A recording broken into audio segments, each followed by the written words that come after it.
The year is 1873, and Miss Clara Belle Hensley steps off the westbound train in Dustcreek with nothing but hope and a weathered trunk.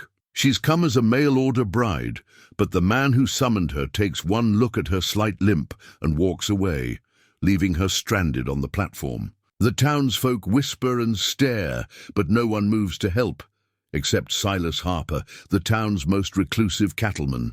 Known as the Ghost of Harper Ranch, Silas has kept his heart locked away since his wife died in childbirth 5 winters past. Without a word, he steps forward and pulls Clara into an awkward but gentle embrace. It's not pity that moves him. It's something deeper, something the others can't see. What started as one night's shelter becomes a season of healing, as Clara's tender strength begins to mend more than just Silas's broken heart.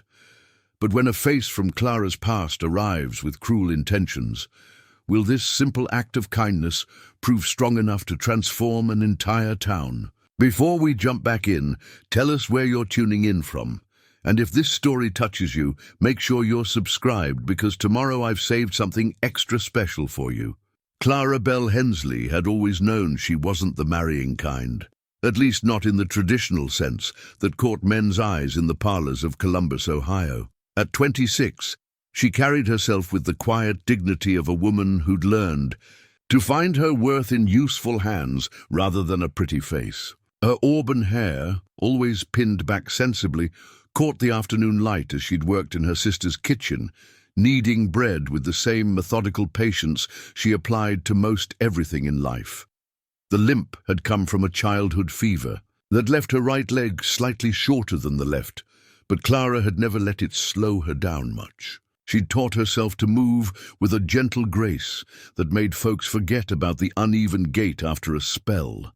Her hands, rough from years of helping her widowed sister raise 3 young ones, could gentle a colicky baby, stitch a wound clean, or coax life from the sourest patch of garden soil. When her sister Millicent married again, a good man who loved the children but made it clear the house was getting too small for extended family, Clara found herself reading the matrimonial advertisements in the back of the Weekly Dispatch with more than passing interest. She wasn't looking for romance, mind you. Romance was for girls with smooth faces and dowries. Clara was looking for purpose, for a place where her particular gifts might be needed. Widower farmer seeks capable wife for companionship and partnership. Must be of good moral character and strong constitution. Modest home, reliable income, honest intentions. No frivolity seekers need apply. She'd written 3 letters to that advertisement before finding the courage to send one. The response came back surprisingly quick, written in a careful hand that suggested education, despite the simplicity of the words. Miss Hensley, your letter speaks to good sense and Christian values. Dustcreek is hard country, but honest. If you're of a mind to make a life here, arrangements can be made for your passage. The money for the train ticket arrived with the next post, along with a daguerreotype of a stern-faced man with kind eyes, standing beside a modest frame house with mountains rising behind it like promises. Clara studied that photograph for hours, trying to read the character in those features, wondering if she'd find contentment in that distant landscape. She'd never imagined she'd be standing alone on a raw pine platform, watching that same stern, face harden with disappointment before turning away without so much as a howdy-do. Now, 3 hours after the westbound pulled away in a cloud of steam and bitter smoke, Clara sat on her trunk in the dying light, wondering if she had enough money left for a return ticket to Ohio. The depot agent had long since locked up and gone home. Most of the townspeople had melted away like morning frost, though she could feel their eyes on her from behind curtains and around corners. Dustcreek wasn't much to look at. A single street of false-fronted buildings baking in the high desert. Sun, with ranges of purple mountains rising on all sides like the walls of some vast, beautiful prison. The air smelled of sage and dust and the lingering scent of the cattle that clearly formed the backbone of the local economy. It was harsh country, no denying, but there was something about the big sky and the way the light fell across those distant peaks that spoke to a longing Clara hadn't even known she carried. "You planning to take root on that platform, miss?" The voice came from behind her, deep and careful, like a man who'd learned to weigh his words before spending them. Clara turned to see a tall figure in the shadow of the depot building, broad shoulders filling out a worn work shirt, hat pulled low over features she couldn't make out in the fading light. "I suppose I might," she said, surprised by how steady her own voice sounded, "though I don't reckon the station master would take kindly to that come morning." He stepped forward into the last of the daylight, and Clara got her first good look at Silas Harper. He was older than she'd expected, maybe 40, with the kind of weathered face that spoke of years under the high country sun. His hair, what she could see of it beneath his hat, was dark brown, shot through with early silver, but it was his eyes that caught her, grey as winter sky, holding a depth of sadness that made her chest tighten with recognition. "You'd be the lady came in on the afternoon train," he said, "and it wasn't really a question. I would be Clara Belle Hensley, late of Columbus, Ohio, and currently of nowhere in particular." She managed a smile that didn't feel entirely forced. "I take it news travels fast in a town this size. Fast enough." He glanced toward the main street, where lamplight was beginning to glow in windows. "Henry Caldwell's a fool, if you don't mind me saying so." Clara felt heat rise in her cheeks. "He's entitled to his preferences, I suppose." Preferences. Silas said the word like it tasted bitter. A man answers an advertisement for a wife. He ought to have the decency to at least share a cup of coffee before making up his mind. There was something in his voice, a controlled anger that wasn't directed at her, that made Clara look at him more carefully. This wasn't idle curiosity or small-town gossip. This was a man who understood something about disappointment. Still, she didn't need charity, however kindly meant. "I'll be fine, Mr. Harper." Silas Harper. He touched the brim of his hat. "And I don't doubt you'll be fine, Miss Hensley. Question is whether you'll be fine tonight, with no hotel in town and the next train not due till Thursday." Clara's stomach dropped. Thursday was 4 days away. She had perhaps $3 left in her reticule, and she'd already learned that Henry Caldwell's Christian charity didn't extend to providing shelter for unwanted mail-order brides. As if reading her thoughts, Silas said, "I've got a spare room at my place. Nothing fancy, but it's clean and private. Mrs. Patterson, she's the preacher's widow, comes by twice a week to help with the housekeeping. She could chaperone if you're concerned about proprieties." Clara studied his face in the growing dusk.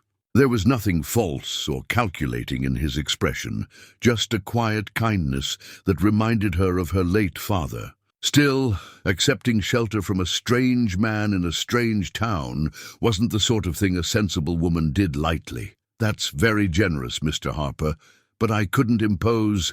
Wouldn't be an imposition." He picked up her trunk, as if it weighed. "Nothing," settling it on his shoulder. "I've got a wagon just down the street. Harper Ranch is about 3 miles out, good road most of the way." "I haven't said yes yet," Clara pointed out, though she was already reaching for her carpet bag. Silas paused, looking at her with those storm-grey eyes. "No, ma'am, you haven't. But you're going to, because you're a practical woman who knows when to accept help gracefully, and because something tells me you understand that sometimes folks need to offer kindness as much as other folks need to. Receive it."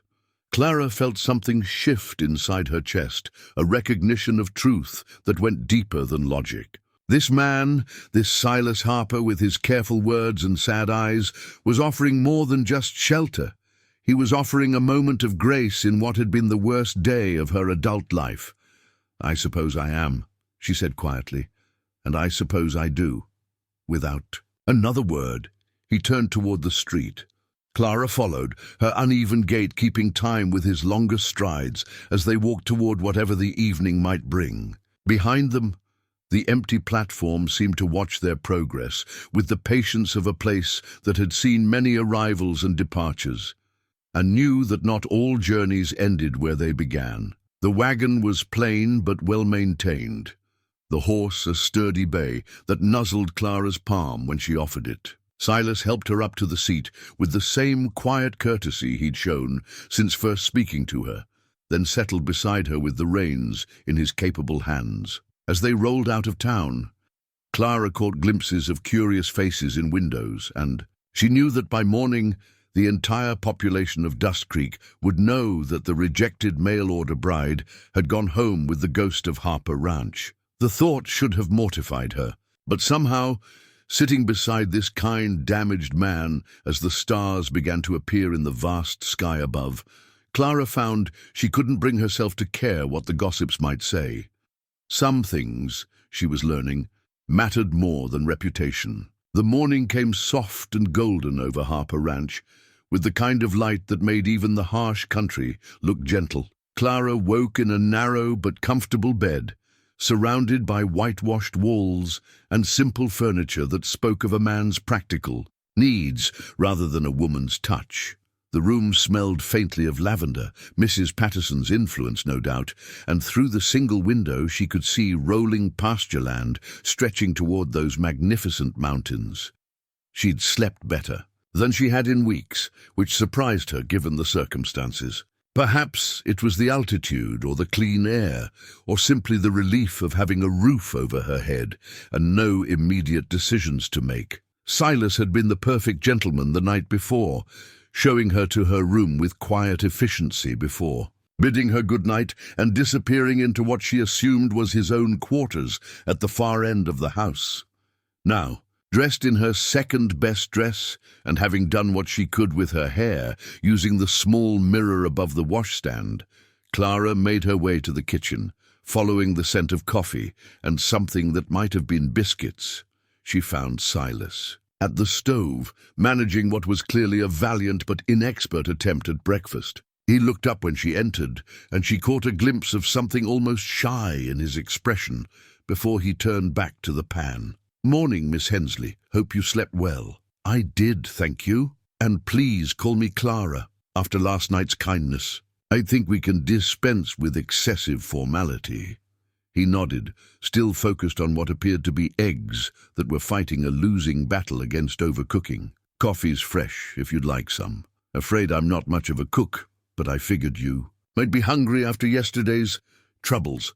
Clara moved to the stove, gently taking the spatula from his hands. "May I? I've been cooking for my sister's family for years. It's the least I can do to earn my keep." Relief flickered across his features as he stepped aside. "Much obliged. I can handle cattle and horses and most everything else on this ranch. But the kitchen's always been territory I'm better off avoiding." As Clara rescued the eggs and set about making proper biscuits from the supplies she found in his well-stocked pantry, they fell into an easy conversation about the ranch, the weather, and the country around Dustcreek. Silas had a way of speaking that drew her out, asking questions that showed he was really listening, sharing observations about the land and animals that revealed both knowledge and genuine affection for this harsh, beautiful place. It wasn't until they were sitting down to eat that the outside world intruded on their peaceful morning bubble. The sound of approaching horses brought Silas to his feet, his expression shifting to something more guarded. Through the kitchen window, Clara could see 3 riders approaching, 2 men and a woman, all wearing the kind of clothes that marked them as townspeople rather than ranch hands. "Silas Harper!" The voice carried clearly across the yard, sharp with disapproval. "We need to have words." Silas sighed, setting down his coffee cup with careful precision. That would be Reverend Morrison and his wife, along with Samuel Benedict. From the bank, "This won't be pleasant." Clara felt her stomach clench. "They're here about me. They're here because some folks in this town don't have enough real problems to occupy their time." Silas's voice carried an edge she hadn't heard before. "You stay here, Clara. I'll handle this." But Clara was already standing, smoothing her skirts with hands that only trembled slightly. "No, Mr. Harper. If they're here to discuss my presence, then I should face them myself. I won't hide behind your kindness like some helpless child." Silas studied her face for a moment, then nodded slowly. "All right then, but let me do the talking, at least at first."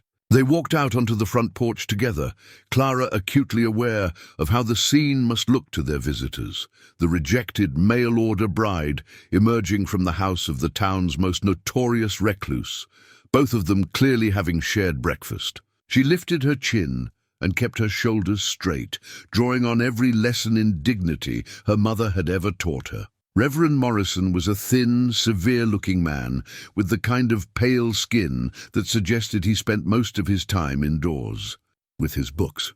His wife was cut from similar cloth, narrow-faced and sharp-eyed, wearing her righteousness like armor. Samuel Benedict was older, softer around the middle, but his banker's eyes missed nothing as they took in every detail of the tableau before them. "Silas," the Reverend said, his voice carrying the measured tones of a man accustomed to being heard, "I trust you can explain why this lady is residing under your roof without benefit of proper supervision." "Good morning to you too, Reverend," Silas replied, his tone mild but with steel underneath. "Mrs. Morrison, Sam, lovely day for a ride, isn't it?" Mrs. Morrison's lips pursed like she'd bitten into something sour. "Don't try to deflect with pleasantries, Silas Harper. The entire town is talking about this situation. A unmarried woman spending the night in a bachelor's home. It's a scandal that reflects poorly on all of us." "The only scandal I see," Silas said quietly, "is that a woman in need of shelter was left to fend for herself on a train platform, while folks who call themselves Christians turned away." Samuel Benedict cleared his throat. "Now, Silas, we all understand you meant well, but surely you can see how this looks. Miss Hensley, is it? Perhaps it would be better for all concerned if you made arrangements to return to wherever you came from. I'm sure we could arrange some sort of loan for the train fare." Clara felt heat rise in her cheeks. Not embarrassment, but anger. These people were discussing her as if she weren't standing right there, as if she were some sort of problem to be solved and shipped away as quickly as possible. "That's very thoughtful of you, Mr. Benedict," she said, her voice carrying the kind of crisp politeness that could cut glass. "But I'm perfectly capable of making my own arrangements, thank you." Mrs. Morrison's gaze swept over Clara from head to toe, clearly cataloguing every perceived flaw. "I'm sure you think you are, dear, but unmarried women of certain circumstances often find themselves in situations beyond their ability to manage properly." The condescension in that voice was like a slap. Clara had endured plenty of pity in her life, but this brand of righteous disapproval was something else entirely. "Certain circumstances," Clara repeated, her voice dangerously quiet. "You mean being lame, I suppose. Or perhaps you're referring to my status as an unwanted bride. I'm curious, Mrs. Morrison, which of my circumstances do you find most objectionable?" Silas shifted slightly beside her, and Clara could feel his tension. But she was past caring about diplomacy. These people had ridden out here specifically to shame her, and she'd be damned if she'd make it easy for them. Reverend Morrison stepped forward, clearly trying to regain control of the conversation. "Miss Hensley, I'm sure you're a good Christian woman who simply finds herself in an unfortunate situation, but surely you can understand our concern. Silas here has been through enough tragedy without becoming the subject of gossip and speculation." "And what tragedy would that be?" Clara asked, though something in Silas's stillness warned her she was treading on dangerous ground. The silence stretched taut for a moment before Mrs. Morrison spoke, her voice carrying a cutting satisfaction. "His poor wife, God rest her soul, died trying to birth his child 5 years ago. Some say it was God's judgment on their union, considering how quickly they married after meeting. Very much like your own situation, one might say." Clara felt the words hit like physical blows. She glanced at Silas and saw his face had gone completely still, his grey eyes hard as winter stone. The pain there was so raw, so carefully contained, that it made her chest ache. "That's enough." Silas's voice was deadly quiet. "You've said your piece. Now I'll say mine. Miss Hensley is a guest in my home, and she'll remain one as long as she chooses. What the town thinks about it is no concern of mine." Silas Samuel Benedict began. "No concern of mine," Silas repeated, his tone brooking no argument. "This is my land, and I'll offer hospitality to whoever I please. If that troubles anyone's delicate sensibilities, they're welcome to keep their opinions to themselves." Mrs. Morrison drew herself up like an offended cat. "The moral standards of this community don't include leaving women stranded without shelter," Clara interrupted, surprised by the strength in her own voice. "I may be lame and unwanted, but I know something about Christian charity. And what I saw yesterday, wasn't it?" She took a step forward, ignoring the way her limp seemed more pronounced under their scrutiny. "You want to talk about scandal? The scandal is that a man who advertised for a wife took one look at me and walked away without a word of explanation or apology. The scandal is that an entire town watched it happen and did nothing. Mr. Harper was the only person who showed me basic human decency, and if that troubles your moral standards, then perhaps you need to examine those standards more carefully." The silence that followed was thick enough to cut. Reverend Morrison's face had gone red, while his wife looked like she'd swallowed something unpleasant. Samuel Benedict was studying his hands with apparent fascination. Finally, the Reverend cleared his throat. "Miss Hensley, I understand you're upset, but I'm not upset," Clara said firmly. "I'm disappointed. In your town, in your people, and in the way you've chosen to handle this situation, but I'm not upset. I've seen worse than small-minded gossip, and I've survived it." She turned to Silas, who was watching her with something that might have been admiration in those grey eyes. "Mr. Harper, thank you for breakfast. I believe I'll take a walk around your property if you don't mind. The morning air seems fresher, away from the house." Without waiting for an answer, she walked down the porch steps and headed toward the pasture, her chin high and her gait as steady as she could manage. Behind her, she heard the murmur of voices, Silas speaking in low, controlled tones that somehow managed to convey more menace than shouting would have. She was halfway to the fence line when she heard the horses departing, and a few minutes later, Silas's footsteps approaching across the grass. "That was something to see," he said, quietly, falling into step beside her. "I hope I haven't made things worse for you," Clara replied, though she couldn't bring herself to regret her words. "I'm not usually so direct. Maybe you should be more often." Silas leaned against the fence rail, his eyes on the mountains. "What Mrs. Morrison said about my wife, that was cruel, even for her." Clara studied his profile, noting the tension in his jaw, the careful way he held himself. "Do you want to talk about it?" "No." The word came out sharper than he probably intended. Then he sighed. "Maybe. Someday. But not today." They stood in comfortable silence for a while, watching his cattle graze in the morning sun. Finally, Clara spoke. "I meant what I said about making my own arrangements. I won't impose on your hospitality indefinitely." Silas turned to look at her, something unreadable in his expression. "What if I told you I hoped you would?" The question hung between them like a bridge waiting to be crossed. Clara felt her heart skip in a way that had nothing to do with the altitude. "I'd ask why," she said softly. "Because you stood up to them," he said simply. "Because you defended me when you didn't have to. Because you make better biscuits than anyone has a right to. And because—" He paused, seeming to struggle with the words. "Because for the first time in 5 years, my house feels like something more than just a place to sleep." Clara felt tears prick at her eyes, not tears of sadness, but of something warmer and more dangerous. "Hope, maybe, or the beginning of it. The next train east doesn't come until Thursday," she said carefully. "That's 4 days away." "It is. A lot can happen in 4 days. It can indeed." Silas pushed away from the fence, offering her his arm.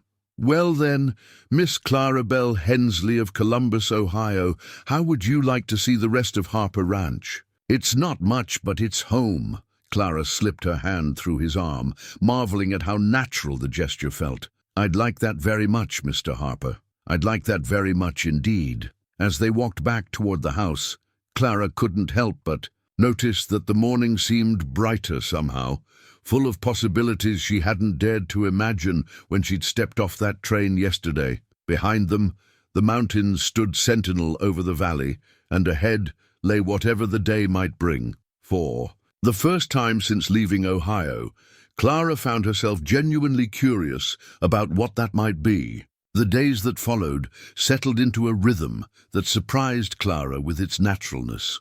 She rose early, as was her habit, and found that Silas was already up and about his chores before dawn. They shared breakfast in comfortable conversation. Before he headed out to tend his cattle, and Clara discovered a dozen ways to make herself useful around the ranch house. The place had clearly been without a woman's touch for years. Not dirty exactly. Silas was too careful a man for that, but lacking the small comforts that made a house feel like a home. Clara found herself mending curtains that had been hung askew for months, organizing the pantry with a system that actually made sense, and coaxing life from the sadly neglected kitchen garden behind the house. It was while she was on her knees, in that garden, pulling weeds and assessing what might be salvaged from the previous owner's efforts, that she found it, a small wooden doll, crudely carved but lovingly made. Half buried beneath a tangle of dead vines near the back fence, Clara brushed the dirt away carefully, studying the simple features and tiny dress that someone had painted with painstaking care. It was clearly a child's toy, though worn smooth by weather and time. The sight of it made her chest tighten with sudden understanding. "That was meant for my daughter." Silas's voice came from behind her, quiet and careful. Clara hadn't heard him approach, but when she turned, she could see he'd been watching her for some time. His face was controlled, but she caught a glimpse of old pain in his grey eyes. "I'm sorry," Clara said softly, holding the doll out to him. "I didn't mean to intrude on something private." But Silas made no move to take it. Instead, he settled onto the ground beside her, unmindful of the dirt. On his work clothes, "I carved it the winter before everything happened. Martha was so sure the baby would be a girl. She used to sit by the fire in the evenings, making little dresses and bonnets, planning what she'd teach her when she got old enough." Clara felt tears prick at her eyes. The careful way he spoke, the deliberate steadiness of his voice, told her how much this confession was costing him. She would have been a lucky little girl, Clara said gently, to have parents who loved her so, much before she was even born. Silas was quiet for a long moment, his hands resting on his knees as he stared out at the pasture. "Martha was only 18 when we married. I was 28, should have known better than to rush things the way we did. But she was so full of life, so certain about everything.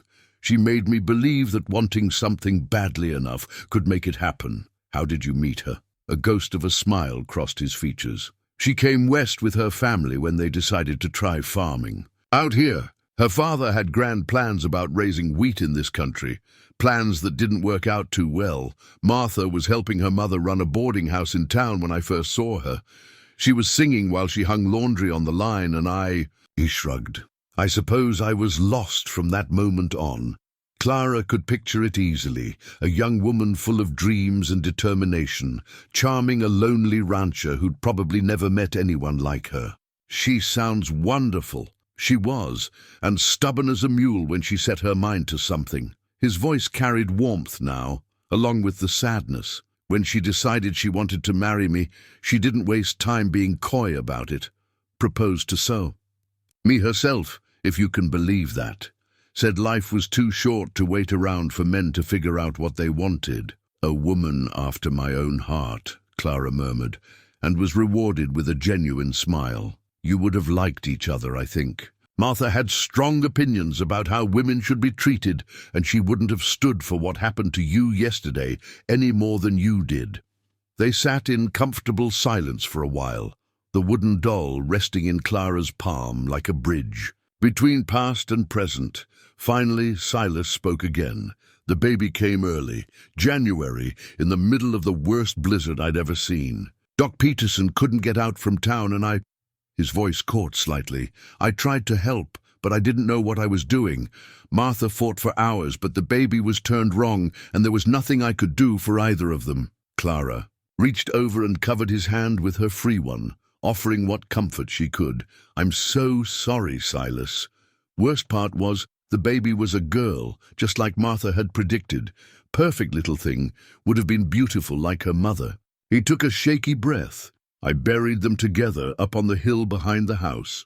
Sometimes I still catch myself listening for Martha's voice, or looking for her in the garden.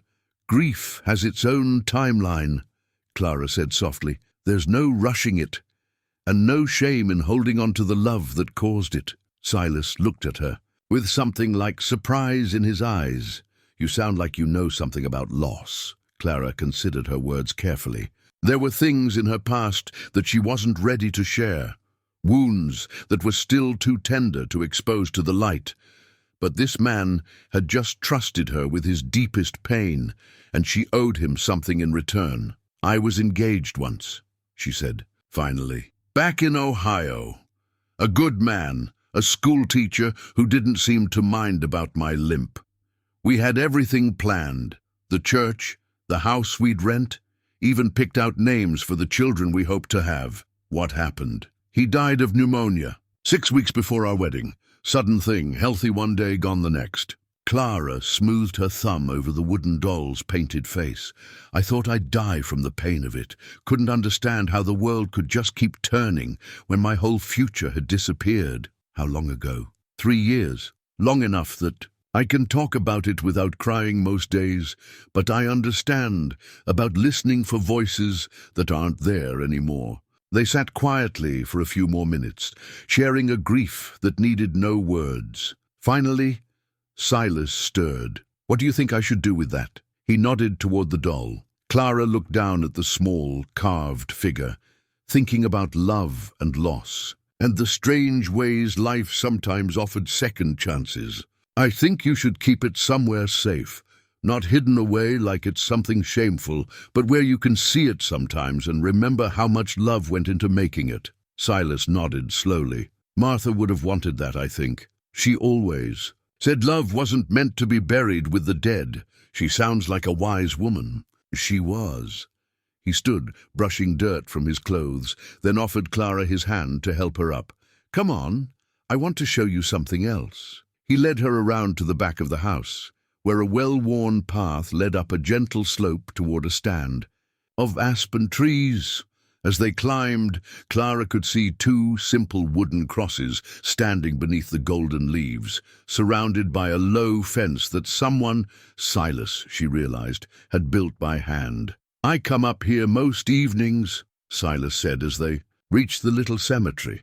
Talk to them sometimes, tell them about the day. Probably sounds foolish.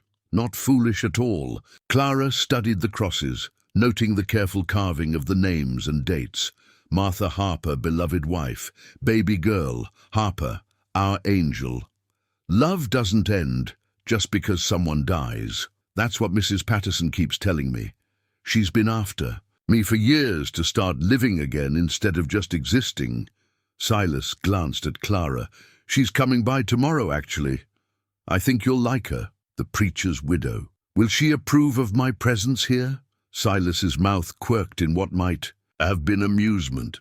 Eleanor Patterson makes up her own mind about people, and she doesn't much care what anyone else thinks. She's been fighting the town busybodies for longer than most of them have been alive. As they walked back down the hill, Clara found herself thinking about the wooden doll now tucked safely in her pocket and the story behind it. There was something both heartbreaking and hopeful about the way Silas had shared that piece of his past with her, as if he was finally ready to let someone else into the guarded space around his grief. That evening, as they sat on the front porch watching the sun set behind the mountains, Clara worked on mending one of Silas's shirts while he repaired a piece of harness. The domesticity of it struck her as both foreign and completely natural. She couldn't remember ever feeling so comfortable in someone else's presence. Clara, Silas said suddenly, his hands stilling on the leather, about what those people said this morning. You don't need to apologize for them. I'm not. I'm asking if you're all right. What Mrs. Morrison said about how things Happened with Caldwell. That was cruel. Clara set down her needle, considering her words. I've been dealing with people's assumptions about me my whole life, Silas. Some folks look at my limp and see weakness. Others see it and assume I must be grateful for any attention at all. Henry Caldwell clearly fell into the second category. His loss, Silas said quietly. Maybe. Or maybe it was meant to happen this way. Clara looked out at the vast sky, stars beginning to appear in the deepening blue. If he'd been the man I thought he was from his letters, I'd have married him and never known that places like this existed. Never met you. Silas turned to look at her. Something unreadable in his expression. And would that have been such a loss? Clara felt heat rise in her cheeks, but she met his gaze steadily. I think it would have been. Yes. The silence that followed was charged with possibility, full of things neither of them was quite ready to say out loud. Finally, Silas cleared his throat and returned to his work. Mrs. Patterson will be here around noon, tomorrow. Fair warning. She's going to ask you approximately 100 questions and probably try to feed you enough food for 3 people. Should I be worried? Only if you don't like apple pie and unsolicited advice about men. Silas's eyes held a glint of humor. She's been trying to marry me off for the better part of 5 years. Clara felt something flutter in her chest at those words, though she tried to keep her expression neutral. And how has that worked out for her? Poorly, until now. Silas met her eyes again, and this time he didn't look away, though I suspect her success rate is about to improve considerably. Clara's breath caught. There was no mistaking the meaning behind those words, or the warmth in his voice when he spoke them. The careful walls they'd both been maintaining seemed to shimmer and shift, revealing glimpses of something deeper underneath. Silas, she began, then stopped, not sure what she wanted to say. I know it's too soon, he said quietly. I know you came here for another man, and I know I'm probably the last thing you were looking for, but I'd be lying if I said I wanted you to get on that Thursday train. Clara set her mending aside and turned to face him fully, and I'd be lying if I said I wanted to be on it. The admission hung between them like a promise, fragile and precious in the gathering darkness. Tomorrow would bring Mrs. Patterson and whatever complications she might represent. The day after that would bring new challenges, new choices to be made. But tonight, sitting on this porch with this good, wounded man beside her, Clara allowed herself to hope that maybe, just maybe, getting rejected by Henry Caldwell had been the best thing that could have happened to her. The mountains stood silent witness to their careful courtship, and the stars began their ancient dance across the wide Montana sky. Eleanor Patterson arrived precisely at noon the next day, driving her own buggy with the confidence of a woman who'd been managing for herself long before it was fashionable. She was smaller than Clara had expected, barely 5 feet tall and slight as a bird, but there was something in her bright blue eyes and the set of her shoulders that suggested she was not a person to be underestimated. "So you're the young lady who's got the whole town in an uproar," Mrs. Patterson said without preamble, climbing down from her buggy with surprising spryness for someone who had to be well into her 60s. "Can't say I blame them. It's been a dull as dishwater round here since the Hendricks boy got caught stealing chickens last spring." Clara found herself smiling despite her nervousness. "I hope I'm not causing too much trouble. Trouble's good for folks sometimes, keeps them from getting too comfortable with their own small-mindedness." Mrs. Patterson fixed Clara with a shrewd look. "Besides, from what I hear, you gave Meredith Morrison and her husband what for yesterday morning. That alone makes you worth knowing in my book." Silas emerged from the barn, wiping his hands on a rag and wearing an expression Clara was beginning to recognize, the carefully neutral face he put on when he expected conflict. It softened considerably when he saw Mrs. Patterson. "Afternoon, Eleanor. Right on time, as always." "Silas Harper, you look like you've been sleeping better," Mrs. Patterson observed, subjecting him to the same sharp scrutiny she'd given Clara. "And eating better too, I'd wager. Miss Hensley's influence, I assume." "Clara's been very helpful." Silas said carefully, though Clara caught the warmth in his voice when he spoke her name. "I'm sure she has." Mrs. Patterson's eyes sparkled with something that might have been mischief. "Well, don't just stand there looking uncomfortable. I brought enough food for an army, and I want to hear everything." The next 2 hours passed in a whirlwind of activity that left Clara feeling slightly breathless. Mrs. Patterson had indeed brought enough food for an army: fresh bread, apple pie, a ham that could have fed a dozen people, and jars of preserves that she pressed into Clara's hands with the authority of someone accustomed to having her gifts accepted gracefully. But more than the food, she brought stories. Stories about Dustcreek's early days, when it was little more than a trading post and a place for cattle drives to rest. Stories about the people who'd built the town from nothing, including some pointed observations about families who seemed to have forgotten their own humble beginnings. And stories about Silas and Martha, told with the affection of someone who'd watched their courtship from the beginning. Martha was a force of nature, Mrs. Patterson said as she helped Clara arrange wildflowers in a mason jar for the kitchen table. Barely 18, but she had more backbone than men twice her age, saw what she wanted in Silas and went after it with all the subtlety of a cattle stampede. "Silas mentioned she proposed to him," Clara said, glancing toward the window where she could see him working in the corral with a young horse. Indeed she did, right in the middle of Sunday service, if you can believe it. Pastor Morrison, that's the current Reverend's father, God rest his soul, had just finished a sermon about having the courage of one's convictions. Martha stood right up and announced that she'd been thinking about courage, and she reckoned it was time someone showed some. Then she looked straight at Silas and asked if he'd marry her. Clara nearly dropped the jar she was holding. In front of the whole congregation, every last soul. Poor Silas turned about 15 shades of red, but he managed to say yes. They were married 6 weeks later. Mrs. Patterson's expression grew more serious. "Best 2 years of that boy's life, and the worst day when he lost them both. He told me about the night they died," Clara said quietly. "I can't imagine how he survived. It barely did for a while there. First year after, I wasn't sure he was going to make it. Stopped coming to town except when absolutely necessary, hardly ate, let the ranch go to pieces. If it hadn't been for Jim Crawford, that's his foreman, stepping in to handle things, he'd have lost everything." Mrs. Patterson studied Clara's face carefully. "But something's changed these past few days. He's got color in his cheeks again, and when he looks at you," she trailed off meaningfully. Clara felt heat rise in her own cheeks. "Mrs. Patterson, oh, don't you start getting all flustered on me, child. I've got eyes in my head, and I've been watching people fall in love for longer than you've been breathing. Question is, what are you planning to do about it?" "I don't know," Clara admitted. "Everything's happened so fast, and I'm not sure what I'm feeling is real, or if it's just gratitude for his kindness." "Gratitude doesn't make a woman's eyes light up the way yours do when he walks into a room," Mrs. Patterson observed dryly. "And it doesn't make a man who's been dead to the world for 5 years start whistling while he works." Before Clara could respond, a commotion outside drew their attention to the window.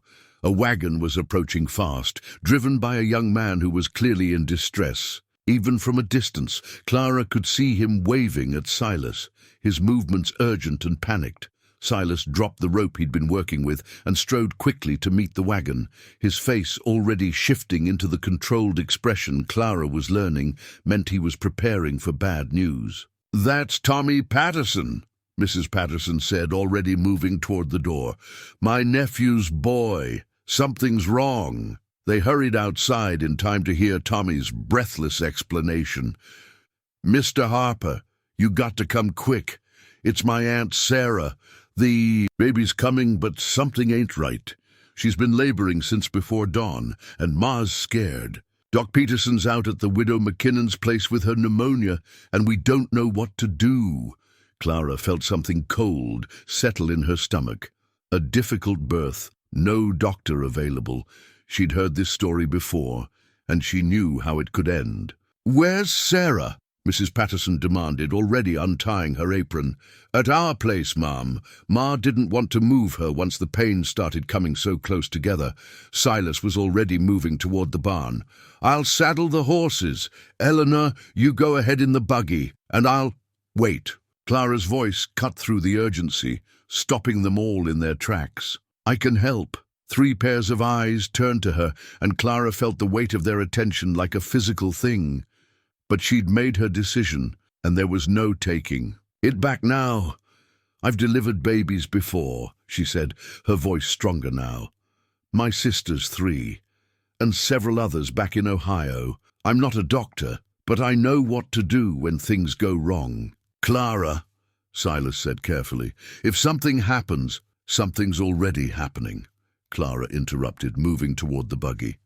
"And right now, I might be the only chance that woman and her baby have." Mrs. Patterson was studying her with those sharp blue eyes, clearly weighing Clara's words against what she knew about the situation. Finally, she nodded decisively. "Get in the buggy, child.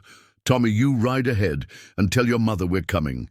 Silas, follow us as quick as you can." The next hour blurred together in Clara's memory like a fever dream. Sarah Patterson, a young woman barely out of her teens, was in the grip of a labor that had gone on far too long. Her mother hovered nearby, wringing her hands and offering suggestions that weren't helping anyone. Clara took one look at the situation and felt her training take over. She'd learned midwifery from her own mother, who'd helped bring half the babies in their county into the world. The knowledge was buried deep, rusty from disuse, but it came flooding back when she needed it. "Mrs. Patterson, I need you to help." "Me get her positioned differently," Clara said, rolling up her sleeves. "And someone needs to boil water, lots of it." For the next 2 hours, Clara worked with quiet efficiency, drawing on every technique her mother had taught her. The baby was breached, turned the wrong way in the womb.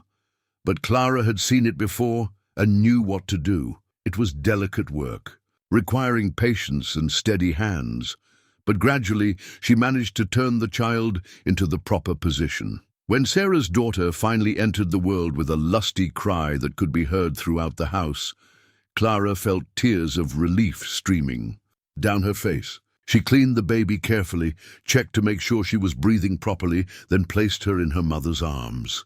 "She's perfect," Sarah whispered, exhaustion and joy warring in her voice. "Thank you. Oh, thank you." Clara sank into a chair beside the bed, suddenly aware of how much the last few hours had taken out of her. Her back ached, her hands were shaking with reaction, and she felt emotionally wrung out in a way that had nothing to do with physical tiredness. "That was beautiful work, child," Mrs. Patterson said quietly, appearing at her elbow with a cup of tea that Clara accepted gratefully. "Where did you learn to do that?" "My mother was a midwife back in Ohio. She taught me when I was young, said every woman should know how to help another woman in her time of need." Clara sipped the tea, feeling the warmth spread through her chest. "I haven't done it in years, though. I was afraid I'd forgotten too much." "Some things you never forget," Mrs. Patterson observed. "They're too important to lose."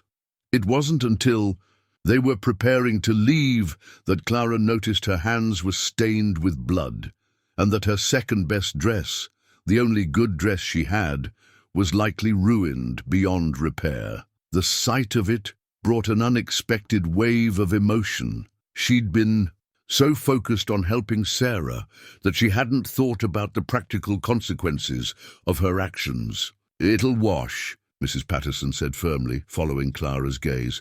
"And if it doesn't, we'll find you another one. What you did today was worth a dozen dresses." The ride back to Harper Ranch was quiet, both women lost in their own thoughts. Clara found herself thinking about the moment when Sarah's baby had drawn her first breath, the indescribable relief and joy of knowing that both mother and child would be all right. It was a feeling she'd forgotten, the deep satisfaction of being needed, of having skills that could make a real difference in someone's life. Silas was waiting for them in the yard, pacing with the barely controlled energy of a man who'd spent hours worrying about something he couldn't control.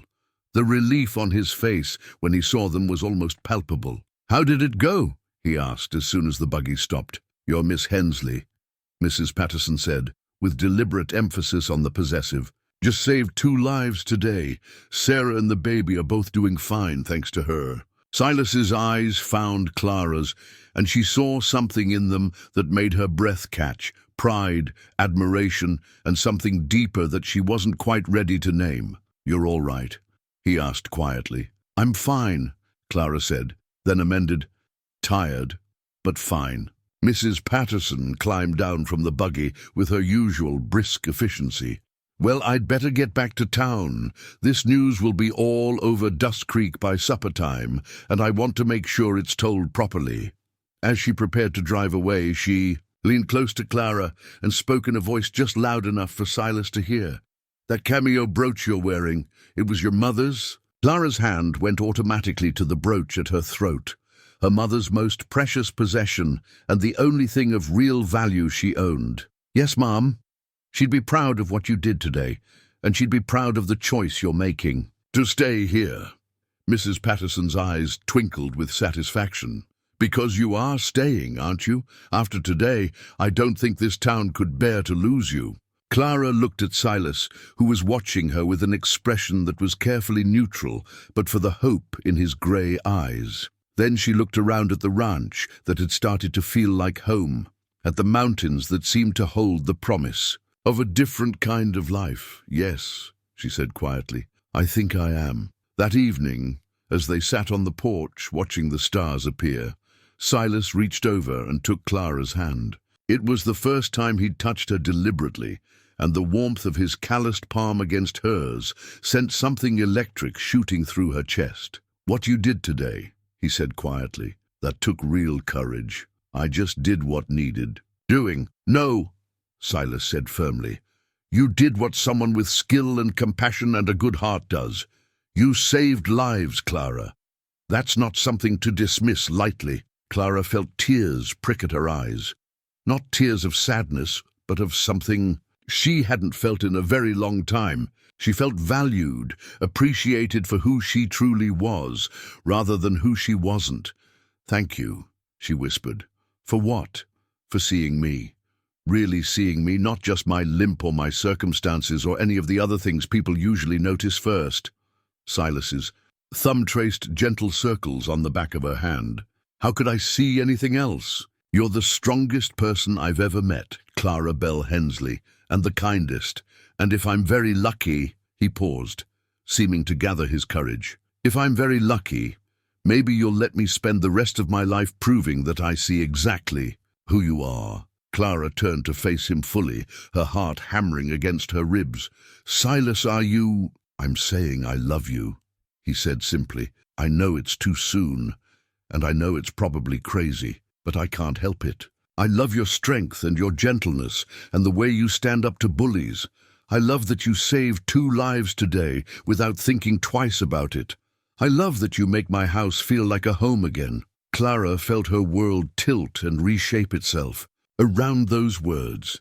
3 days ago, she'd been a rejected mail-order bride with nowhere to go. Now she was sitting under a Montana sky, listening to a good man tell her he loved her, and feeling her own heart expand to contain possibilities she'd never dared to imagine. "I love you too," she whispered, and watched his face transform with joy when he kissed her, gentle and sweet under the vast canopy of stars. Clara finally understood what Martha had meant about having the courage of one's convictions. Sometimes the most important decisions weren't made with careful thought and planning. Sometimes they were made with the heart, in moments when the only choice was to leap into the unknown and trust that love would be enough to catch you. As Silas's arms came around her, Clara closed her eyes and made her choice. The Thursday train could leave without her. She'd found something here worth staying for, something worth fighting for, if it came to that. And somehow, sitting in the arms of this good, wounded man who'd shown her what real love looked like, Clara had the feeling it might just come to that. Winter came early to Dustcreek that year, sweeping down from the mountains with a ferocity that caught even the old-timers by surprise. By the first week of November, snow lay 3 feet deep across the valley, and the temperatures had dropped, low enough to freeze the water in the horse trough solid every night. Clara had never experienced cold like this. Back in Ohio, winter meant bundling up for church and staying close to the fire in the evenings. Here, winter was a living thing that stalked the landscape with predatory intent, looking for any weakness, any crack in a person's defenses. Her limp, which had been merely noticeable in the warmer months, became a genuine hardship when the cold settled into her bones. The old injury ached constantly, and some mornings she could barely put weight on her right leg. She did her best to hide it from Silas, but he was too observant and too caring to miss the way she favored her left side or the careful way she moved when she thought he wasn't watching. "You need to see Doc Peterson about that leg," he said one morning as they worked together to break ice from the water troughs. Clara was moving stiffly, her breath coming in sharp puffs as she fought to keep up with the physical demands of ranch. "Work in winter conditions. It's fine," Clara said automatically, though the pain shooting up from her ankle made her grit her teeth. "Just a little stiff from the cold." Silas straightened, fixing her with the steady look she'd learned meant he wasn't going to be put off with polite deflection. "Clara, I've watched you limp more in the past week than in all the months before. This isn't a little stiff," she sighed, leaning against the fence post for support.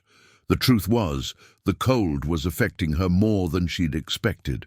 Some mornings she could barely get out of bed, and the constant ache had worn her down until she felt fragile as spun glass. "What would Doc Peterson do that I don't already know?" she asked. "Tell me to keep it warm and rest it? I can't exactly rest in the middle of winter ranch work." "You could, if you'd let me hire some help," Silas said quietly.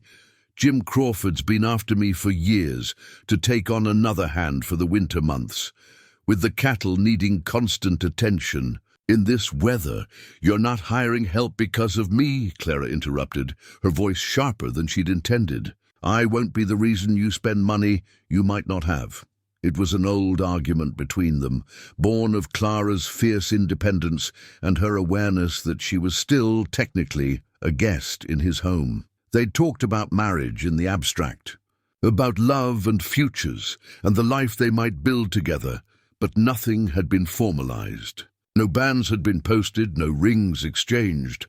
In the eyes of the law and the community, she remained a woman of uncertain status, dependent on Silas's charity. The thought sat uneasily with her, especially on days when the pain made her feel like a burden rather than a partner.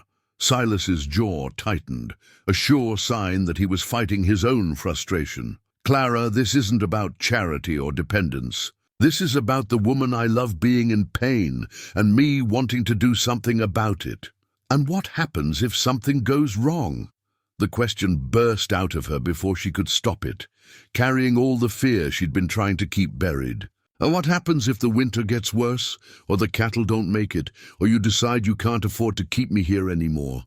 Silas went very still, his grey eyes searching her face with an intensity that made her want to look away. "Is that what you think this is? Some kind of temporary arrangement that I'll end the moment it becomes inconvenient?" "I don't know what to think," Clara admitted, the words coming out smaller than she'd intended.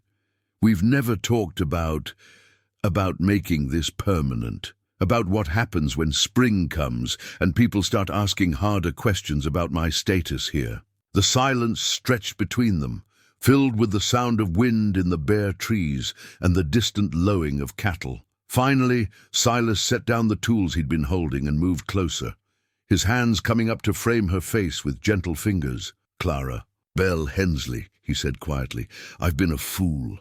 I've been so worried about rushing you, about pushing too hard too fast, that I forgot you might need to hear the words said plain." He took a breath, his eyes never leaving hers. "Marry me. Not someday, not when it's convenient, but soon.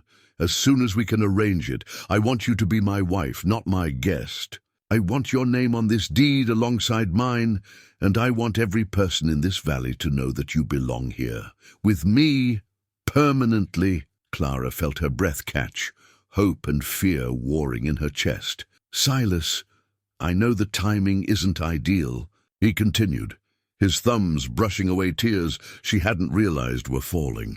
"I know it's the middle of winter and you're hurting and everything feels uncertain, but that's exactly why I don't want to wait. Life's too short and too unpredictable to waste time on propriety. People will talk," Clara said weakly. "People are already talking.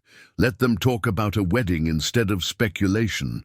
Before Clara could respond, the sound of approaching horses cut through their conversation. Silas's hands dropped from her face as they both turned toward the road, where 3 riders were approaching through the snow at a pace that suggested urgency rather than a social call. Clara recognized Samuel Benedict from the bank, along with 2 men she didn't know, one wearing a deputy's badge, the other dressed in the kind of expensive clothing that marked him as someone from outside their small community. "Mr. Harper," Benedict called out as they drew near, "we need to speak with you. Official business." Silas moved slightly in front of Clara, a gesture she might have found protective under different circumstances, but that now felt ominous. "What kind of official business, Sam?" The deputy, a young man who looked uncomfortable with his errand, dismounted and approached with obvious reluctance. "Mr. Harper, this is Mr. Thornton from the territorial government. He's here about some irregularities in land records." The well-dressed stranger stepped forward, his smile polite but cold. "Mr. Harper, I'm Arthur Thornton, Territorial Land Commissioner. I'm afraid there's been some question raised about the validity of your deed to this property." Clara felt the blood drain from her face. Land disputes were serious business in territory like this, where ownership could be the difference between prosperity and destitution. She'd heard stories of families losing everything to legal technicalities or fraudulent claims. "What kind of question?" Silas asked, his voice carefully controlled. Thornton pulled a folder from his saddlebag, extracting several official-looking documents. "It seems there's some dispute about the original survey that established your property boundaries. A claim has been filed suggesting that a significant portion of your ranch, including the main house and water rights, actually belongs to someone else." "That's impossible," Silas said flatly. "My father bought this land fair and square in 1851. I've got the original deed, survey records, everything." "I'm sure you do," Thornton said smoothly. "But I'm afraid the territorial government takes all such claims seriously. Until this matter can be resolved, I'm required to inform you that the property is under review. No major decisions about its use or disposition can be made until the investigation is complete." Clara felt sick. She didn't understand all the legal implications, but she could see the tension in Silas's shoulders, the careful way he was holding himself. This was bad, very bad. "How long will this investigation take?" Silas asked. "Hard to say. Could be weeks, could be months. Depends on how quickly we can locate all the relevant records and interview the necessary parties." Thornton's smile never wavered. "In the meantime, I'm sure you understand that any changes to the household arrangements should be postponed until ownership is clarified." The meaning behind his words hit Clara like a physical blow. No marriage, no changes to her status. She would remain in legal limbo until this matter was resolved, dependent on Silas's charity and the community's tolerance. "Who filed this claim?" Silas demanded. "I'm not at liberty to disclose that information at this time," Thornton replied. "But I assure you, it's someone with substantial legal standing and significant evidence to support their position." After the men left, Clara and Silas stood in the snowy yard, the weight of this new crisis settling around them like a burial shroud. The proposal that had felt like salvation just minutes before now seemed like another dream deferred, another future, snatched away by forces beyond their control. "This doesn't change anything," Silas said finally, his voice rough with emotion. Whatever game someone's playing, whatever they're trying to accomplish, it doesn't change how I feel about you. But Clara could see the worry in his eyes, the way his jaw was set against uncertainty. The ranch was everything to him, his heritage, his livelihood, his identity.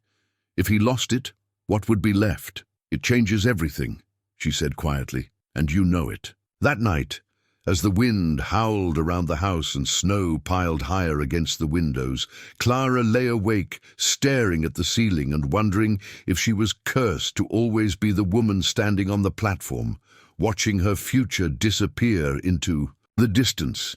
She reached under her pillow for the small wrapped bundle she kept there, her mother's cameo brooch, the only thing of real value she owned. In the moonlight filtering through the frost-covered window, the carved profile seemed to watch her with gentle reproach, as if asking why she was so quick to assume the worst. Clara closed her eyes and tried to summon her mother's voice.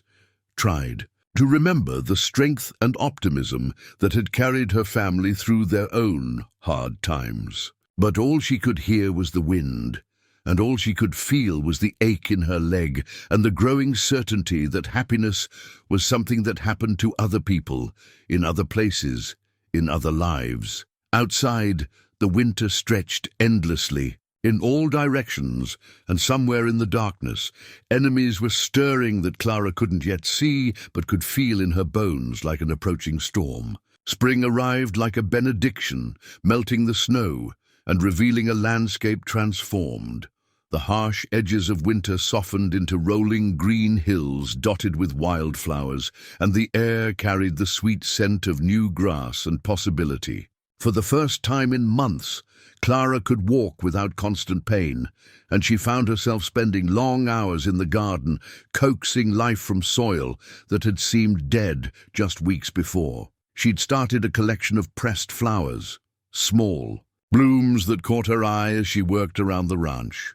Lupines and Indian paintbrush, delicate mountain violets, and cheerful black-eyed Susans. She pressed them carefully between the pages of an old book Silas had given her, creating a record of this place that was becoming home in ways she'd never expected. The pressed flowers had become more than just a hobby. They were a declaration of intent, a statement that she planned to be here long enough to see these same blooms again next year. Each flower was a small act of faith, a refusal to give up on the future she and Silas were trying to build together. The land dispute remained unresolved, hanging over them like a storm cloud that refused to either break or dissipate. Thornton made periodic visits, always with new questions and requests for documentation, always with that same cold smile that never reached his eyes. But as the weeks passed without any definitive action, Clara began to hope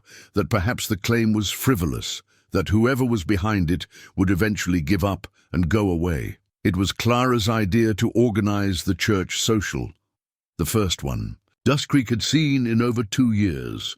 Mrs. Patterson had mentioned in passing that the community used to gather every spring to celebrate the end of winter and the promise of good growing weather ahead. The tradition had died out during the hard years when drought and economic troubles had left little to celebrate.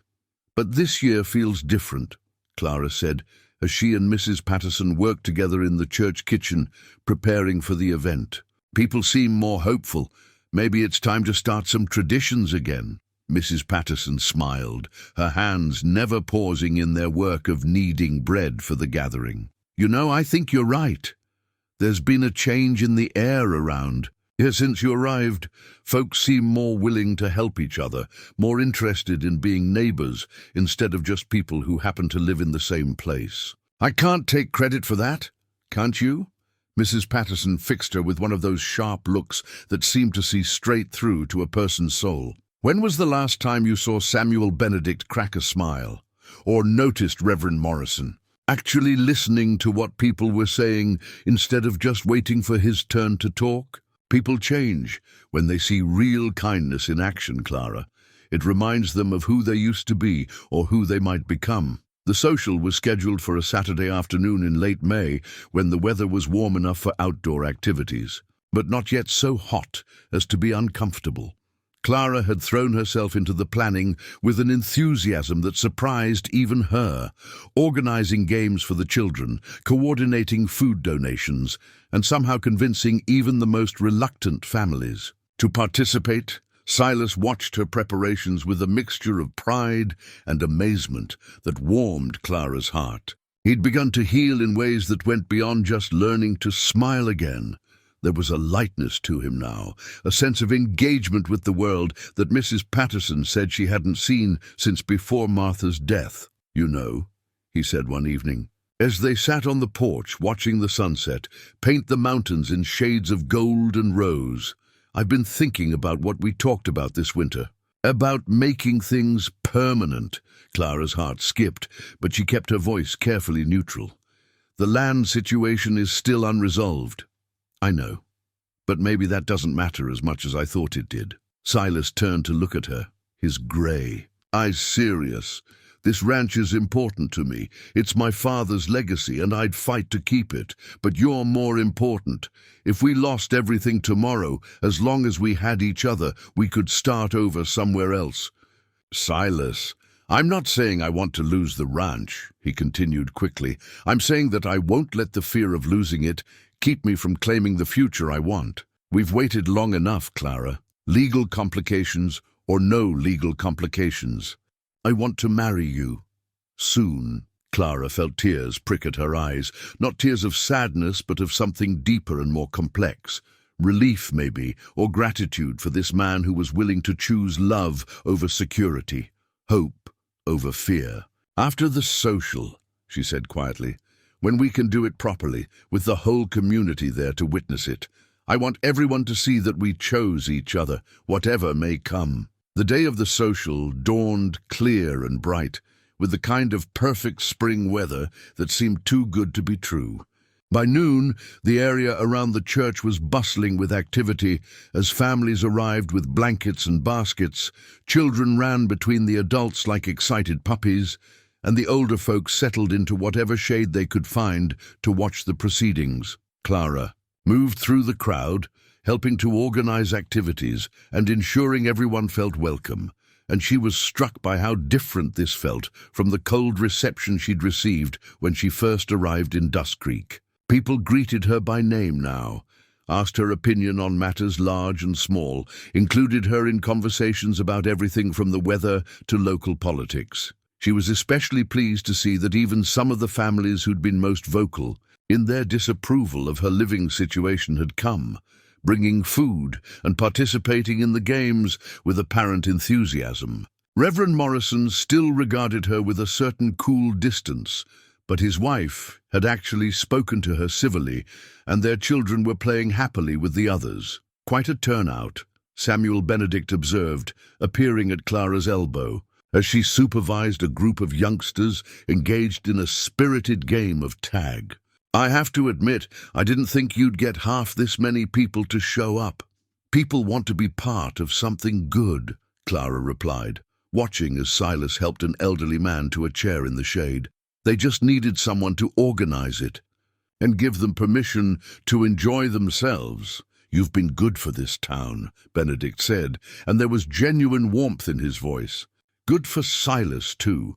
I've known him since we were boys, and I haven't seen him this happy since before the tragedy." Clara was about to respond when a commotion near the church steps caught her attention.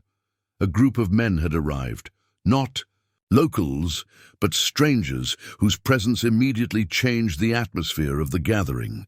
They were dressed well but roughly, the kind of men who carried themselves with the easy confidence of those accustomed to getting their way through intimidation. At their head was a tall man with dark hair and cold eyes that Clara recognized with a jolt of pure terror. Marcus Hensley, her husband, the husband she'd left for dead in Ohio 3 years ago. Clara felt the world tilt around her, the cheerful sounds of the social fading to a distant buzz as panic flooded her system. He was supposed to be dead. She'd made sure of it, faking her own death so thoroughly that even her sister believed she'd drowned in the Scioto River. How was he here?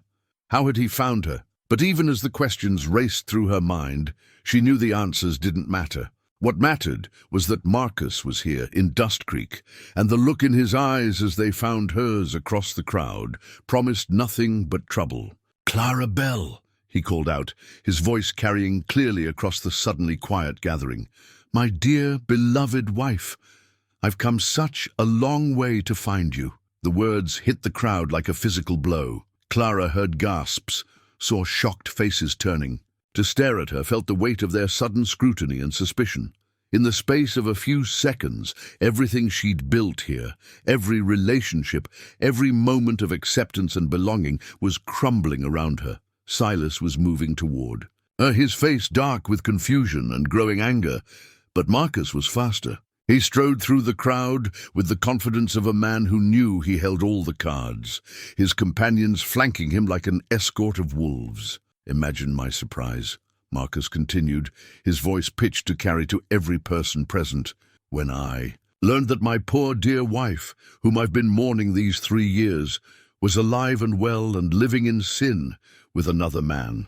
"You're lying," Silas said flatly, reaching Clara's side and placing himself slightly between her and Marcus. "Clara's not married. She came here as a mail-order bride." Marcus laughed, the sound sharp and unpleasant. "Did she now? How fascinating. I wonder what other stories she's told you." He reached into his coat and produced a folded document, holding it up for all to see. "Marriage certificate, dated August 15th, 1870. Clara Belle Hensley became Clara Belle Hensley legally and binding before God and the state of Ohio." Clara felt her legs go weak, but somehow she managed to remain standing. She could see the shock and confusion on Silas's face, the growing whispers from the crowd, the way people were beginning to back away from her, as if her very presence might contaminate them. "That's impossible," Mrs. Patterson said firmly, pushing through the crowd to stand beside Clara. "Clara's been helping women birth their babies and tending the sick. She's a good Christian woman who's brought nothing but light to this community." "Oh, I'm sure she has," Marcus said smoothly. "My wife always did have a talent for making people see what she wanted them to see. Very convincing, very sympathetic. It's how she managed to steal $1,500 from our joint account before she faked her own death." The accusation hit Clara like a physical blow. She opened her mouth to deny it, but no words came, because it was true. She had taken money from their account. Money she'd saved penny by penny from her household allowance. Money that was rightfully hers, but that he'd never have let her keep if she'd asked. Money she'd used to escape a marriage that was slowly killing her. "Clara," Silas's voice was quiet, but she could hear the doubt creeping in. "Is this true? Are you married to this man?" Clara looked at his face, this good, honest man who'd shown her what love could be, and saw her future dying in his eyes. There was no way to explain, no way to make him understand the truth without revealing things she'd never intended to share with anyone. "Yes," she whispered, the word barely audible. "I'm married to him." The silence that followed was deafening. Clara could feel the weight of every eye in the crowd, could sense the shift as sympathy turned to condemnation, as acceptance turned to betrayal. In the space of a few moments, she'd gone from being the woman who'd helped save Sarah Patterson's baby to being an adulteress and a thief. Marcus smiled, clearly enjoying the moment. "And now then, my dear wife, I think it's time you came home with me where you belong. We have much to discuss about your adventures since your supposed death." "She's not going anywhere with you," Silas said, his voice deadly quiet. "I'm afraid she is," Marcus replied, his tone reasonable but with steel underneath. "She's my wife, legally and binding, which means her little arrangement with you is not only immoral, it's illegal. I could have you arrested for adultery, Mr. Harper, both of you." Clara felt the trap closing around her like a vice. Everything she'd built here, everything she'd found, was slipping away like sand through her fingers. And the worst part was the look on Silas's face. Not anger, not betrayal, but a kind of deep sadness that broke her heart more completely than Marcus's fists ever had. "I'll go with you," she said quietly, the words tasting like ashes in her mouth. Clara, no. Silas started forward, but she held up a hand to stop him. I'll go with you, she repeated, looking directly at Marcus. But not today. Tomorrow morning. I need time to gather my things. Marcus studied her face, clearly trying to determine if this was some kind of trick. Finally, he nodded. Very well. Tomorrow morning, first light. My associates and I will be staying at the hotel tonight. Don't make me come looking for you, Clara Belle. You won't like what happens if you run again. As Marcus and his men walked away, the crowd began to disperse, families gathering their belongings and children in uncomfortable silence. Clara stood frozen in place, watching her new life crumble around her, until only she and Silas and Mrs. Patterson remained. Clara, Silas said finally, his voice rough with emotion. Tell me the truth, all of it. Clara looked at this man she loved, this man she was about to lose forever, and wondered if there were any words that could bridge the chasm that had just opened between them. But even as she searched for the right thing to say, she knew that some truths were too big, too complicated, too dangerous to share. Because if she told him the whole truth about Marcus, about what their marriage had really been like, he would try to protect her. And Marcus would destroy him for it, just as he destroyed everything else she'd ever cared about. I'm sorry, she whispered, and walked away before he could ask any more questions she couldn't answer. That night, as she sat in her room packing the few belongings she'd accumulated during her months at Harper Ranch, Clara carefully pressed one last flower between the pages of her book, a perfect white lily she'd picked that morning before the world fell apart. It would have to be enough to remember this place by, this brief season when she'd been Clara Harper instead of Clara Hensley, when she'd been loved instead of owned. Tomorrow, she would go back to being Marcus's wife, and everything she'd found here would become just a memory. But tonight, she would hold on to it a little longer, pressing it like a flower between the pages of her heart, where no one else could touch it. Clara never made it to the hotel the next morning. At 3 o'clock in the morning, Mrs. Patterson appeared at the kitchen door of Harper Ranch, her face grim and her eyes blazing with the kind of righteous fury that Clara had seen turn grown, men pale. Behind her stood Dr. Peterson, his medical bag in hand and his expression troubled. "Get up, child," Mrs. Patterson said without preamble as Clara appeared in her nightgown, having heard the commotion. "We need to talk, and we need to do it now." Clara wrapped a shawl around her shoulders, her heart hammering with dread. "Mrs. Patterson, what's happened? Is someone hurt?" "That depends on how you define hurt," the older woman replied grimly. "Doc, show her what you found." Dr. Peterson stepped forward, reaching into his bag to produce a folded piece of paper, aged and yellowed, but with official seals and ribbons that marked it as a legal document. "Miss Hensley, or should I say, Mrs. Hensley, this is your death certificate, filed in Columbus, Ohio, 3 years ago." Clara felt the blood drain from her face. How did I get it?" "Simple. I telegraphed my colleague in Columbus after that husband of yours showed up yesterday, asking for any medical records pertaining to your death. Imagine my surprise when Dr. Hartwell wired back to say he'd signed your death certificate himself." Dr. Peterson's eyes were kind, but troubled. "Care to explain how a dead woman ended up delivering babies in Montana?" Clara sank onto a kitchen chair, her legs suddenly unable to support her. She'd always known this moment might come, the moment when her carefully constructed new life collided with the truth of her past. But she'd hoped for more time, more distance between who she'd been and who she'd become. "The question, Mrs. Patterson said, settling into the chair across from Clara, "is not whether you faked your death. The question is why. And don't you dare insult my intelligence by claiming it was for money or adventure or any other nonsense that man was spouting yesterday." Clara looked between the two faces watching her. Mrs. Patterson's fierce with protective anger, Dr. Peterson's concerned but patient. These were good people, people who'd shown her nothing but kindness. They deserved the truth, even if that truth would likely cost her the only real friends she'd ever had. "He would have killed me," she said finally, her voice barely above a whisper. Not quickly, not in anger, but slowly, day by day, year by year, until there was nothing left of me but what he wanted me to be. The silence that followed her words was heavy with understanding and growing horror.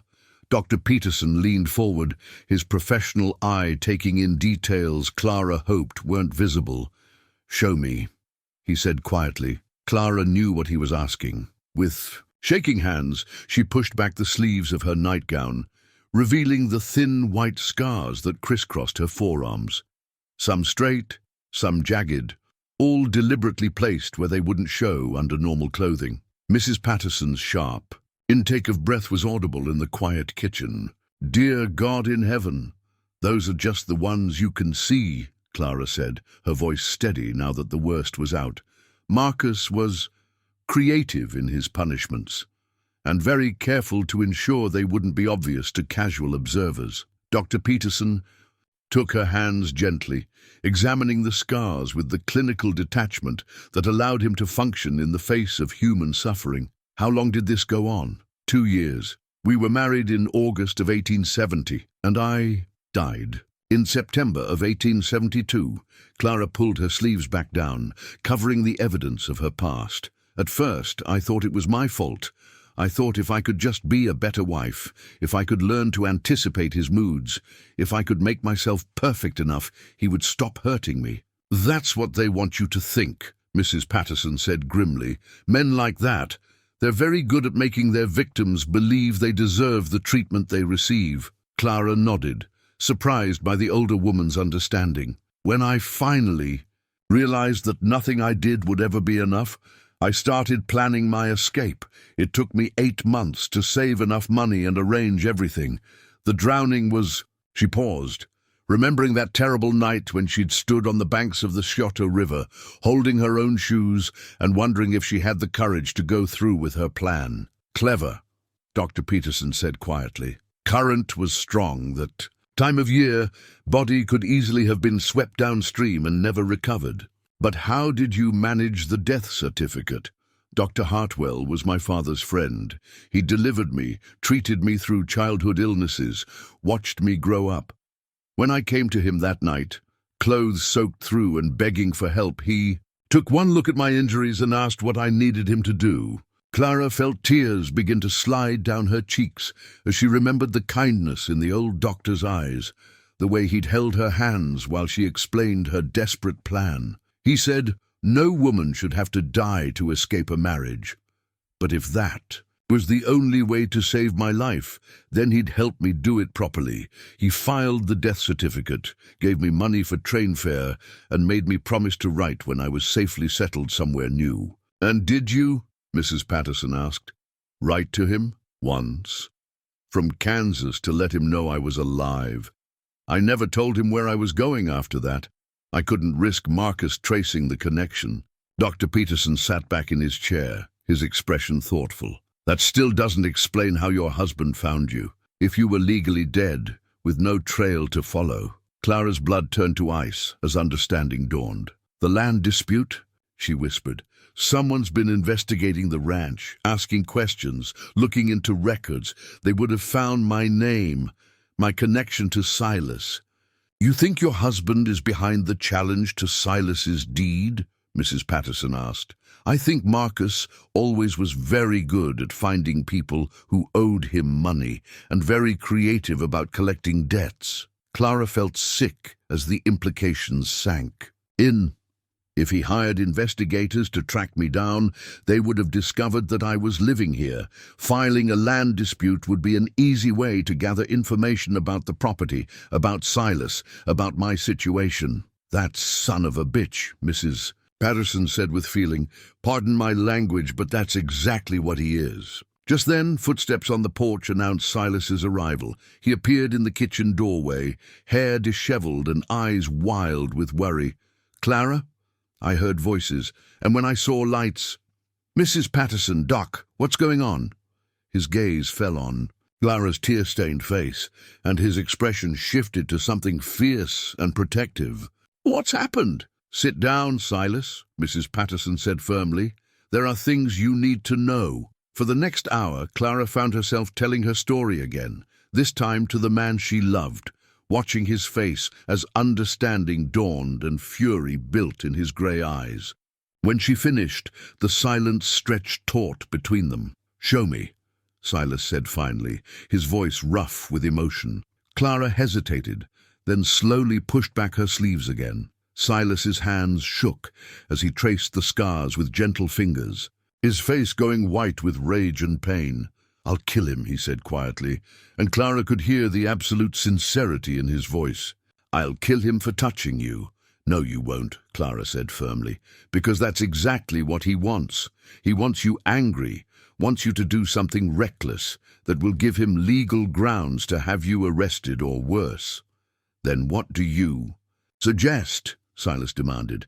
"That we just let him take you back to Ohio, let him finish what he started." "The marriage isn't legal," Dr. Peterson said suddenly, and everyone turned to look at him. "Think about it. If Clara Belle Hensley died 3 years ago, then legally the marriage died with her. Marcus Hensley is a widower, not a husband. He has no legal claim on a dead woman." Mrs. Patterson's eyes lit up with understanding. "And if the marriage isn't legal, then Clara's been free to make her own choices all along. But the death certificate is falsified," Clara pointed out. "If this goes to court, Dr. Hartwell could be charged with fraud. I won't let him suffer for helping me." "It might not come to that," Dr. Peterson said thoughtfully. "Marcus is here under false pretenses, claiming a wife who's legally dead. That's fraud too, and it might be enough to get him thrown out of the territory." Silas stood abruptly, pacing to the window and staring out at the darkness. "This doesn't solve the land problem. If he's behind the dispute, he's not going to just give up and go away because we've found a legal loophole." "No," Clara agreed, quietly, "but it does change things. If I'm legally free to marry, then we can make this official. And if I'm your legal wife, with rights to the property, it becomes much harder for him to challenge the deed." "Are you proposing to me?" Silas asked, turning back with the ghost of a smile on his face. "I'm proposing a partnership," Clara said, standing to face him. "A legal, binding partnership that protects us both and makes it clear that I'm not going anywhere." Mrs. Patterson cleared her throat. "Much as I hate to interrupt this romantic moment, we need to move quickly. If Marcus suspects you're not going to come quietly, he might try to force the issue. And men like that, when they feel cornered." She left the sentence unfinished, but the implication was clear. "How quickly can we arrange a wedding?" Silas asked Dr. Peterson. "Well, I'm not ordained, but Eleanor here is qualified to perform civil ceremonies in her capacity as a territorial magistrate." Dr. Peterson grinned suddenly. "Didn't know that about our Mrs. Patterson, did you?" Clara stared at the older woman in amazement. "You're a magistrate. Have been for 15 years. Territorial government decided they needed local officials who could handle legal matters when the circuit judge wasn't available. I was the only person in town who could read Latin and wasn't afraid of paperwork." Mrs. Patterson's eyes twinkled with mischief. "I've been waiting for an excuse to marry you two off. This will do nicely. Can we do it now?" Clara asked, "before Marcus realizes what's happening?" "We'll need witnesses," Mrs. Patterson said practically, "and proper documentation. Give me 2 hours to gather what we need and wake up a few reliable people. Can you two manage not to get killed or kidnapped in the meantime?" Silas moved to Clara's side, taking her hands in his. "We'll manage. Won't we, Clara Belle?" Clara looked into his eyes, those steady grey eyes that had seen her at her worst and chosen to love her anyway, and felt something settle into place in her chest. Not just love, though there was plenty of that, but certainty. The knowledge that whatever came next, they would face it together. "We'll manage," she said firmly. "We'll more than manage." As Mrs. Patterson and Dr. Peterson prepared to leave, making plans and setting wheels in motion, Clara allowed herself a moment to appreciate the strange turns her life had taken. She'd come to Dustcreek as Clara Belle Hensley, rejected mail order, bride. She'd lived here as Clara, Silas's unofficial partner, and in just a few hours she would become Clara Harper, legally and permanently. It wasn't the ending she'd imagined when she stepped off that train 9 months ago. It was better. Outside, the first hints of dawn were beginning to touch the horizon, and Clara could hear the sound of horses approaching. Marcus and his men coming to collect what they considered their property. But Marcus was about to learn that some things couldn't be owned, only freely given. And Clara Belle Hensley, soon to be Clara Harper, had made her choice. The next 2 hours passed in a blur of careful preparation and mounting tension. While Mrs. Patterson disappeared into town to gather witnesses and documentation, and Dr. Peterson went to alert the territorial marshal about the situation, Clara and Silas worked together to prepare for what they both knew would be more than just a wedding. Silas spent much of the time checking and cleaning his Winchester rifle, the same weapon that had belonged to his father and grandfather before him. Clara watched him work, noting the methodical way he inspected each component, the careful attention he paid to every detail. This wasn't the desperate preparation of a man planning violence, but the calm readiness of someone who understood that. Sometimes being prepared for the worst was the only way to ensure the best possible outcome. "You know how to use that?" Clara asked, though she suspected she already knew the answer. "My father taught me when I was 12, Silas replied, not looking up from his work. "Said every man in this country needed to know how to protect what was his, whether that was cattle from wolves or family from worse predators." Clara felt a chill at the implications in his words. "Silas, promise me you won't do anything that could get you arrested. Marcus is hoping you'll give him an excuse to have you thrown in jail, or worse." Silas finally looked up, his grey eyes steady and serious. "I promise I won't start anything, Clara. But I also won't let him take you.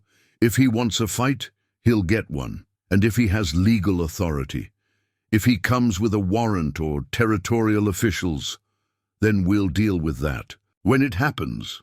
Silas set the rifle aside and moved to take her hands. "But I want you to understand something, Clara Belle. Whatever happens today, whatever Marcus tries to do, you are not going back to Ohio with him. You are not going back to being hurt and frightened and alone. That part of your life is over." Clara felt tears prick at her eyes, not tears of fear, but of gratitude for this man who was willing to stand between her and her worst nightmares. "What did I do to deserve you?" "You survived," Silas said simply. "You had the courage to escape, the strength to build a new life, and the wisdom to recognize that you were worth saving. That's everything, Clara. That's more than most people manage in a lifetime." Their conversation was interrupted by the sound of approaching riders, not the measured pace of friends coming to help, but the purposeful advance of men who expected to get their way through intimidation.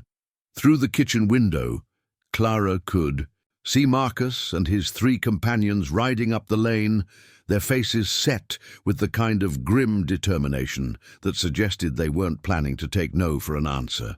"They're early," Silas observed, moving to the window to get a better look, "and they've brought more men than yesterday." Clara joined him at the window, her stomach clenching as she recognized the type of men Marcus had hired.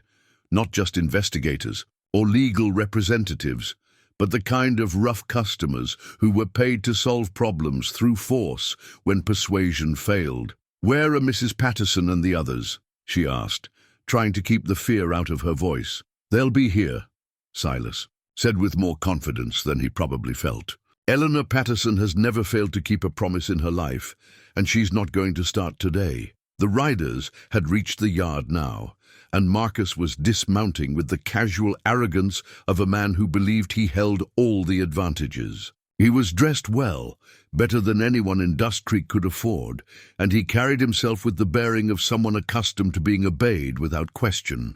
Clara studied his face through the glass, noting the changes 3 years had brought. He was older, harder around the edges, but his eyes held the same cold calculation she remembered. This was the man who had systematically broken her spirit over 2 years of marriage, who had taught her to flinch at unexpected sounds and to measure her words carefully before speaking.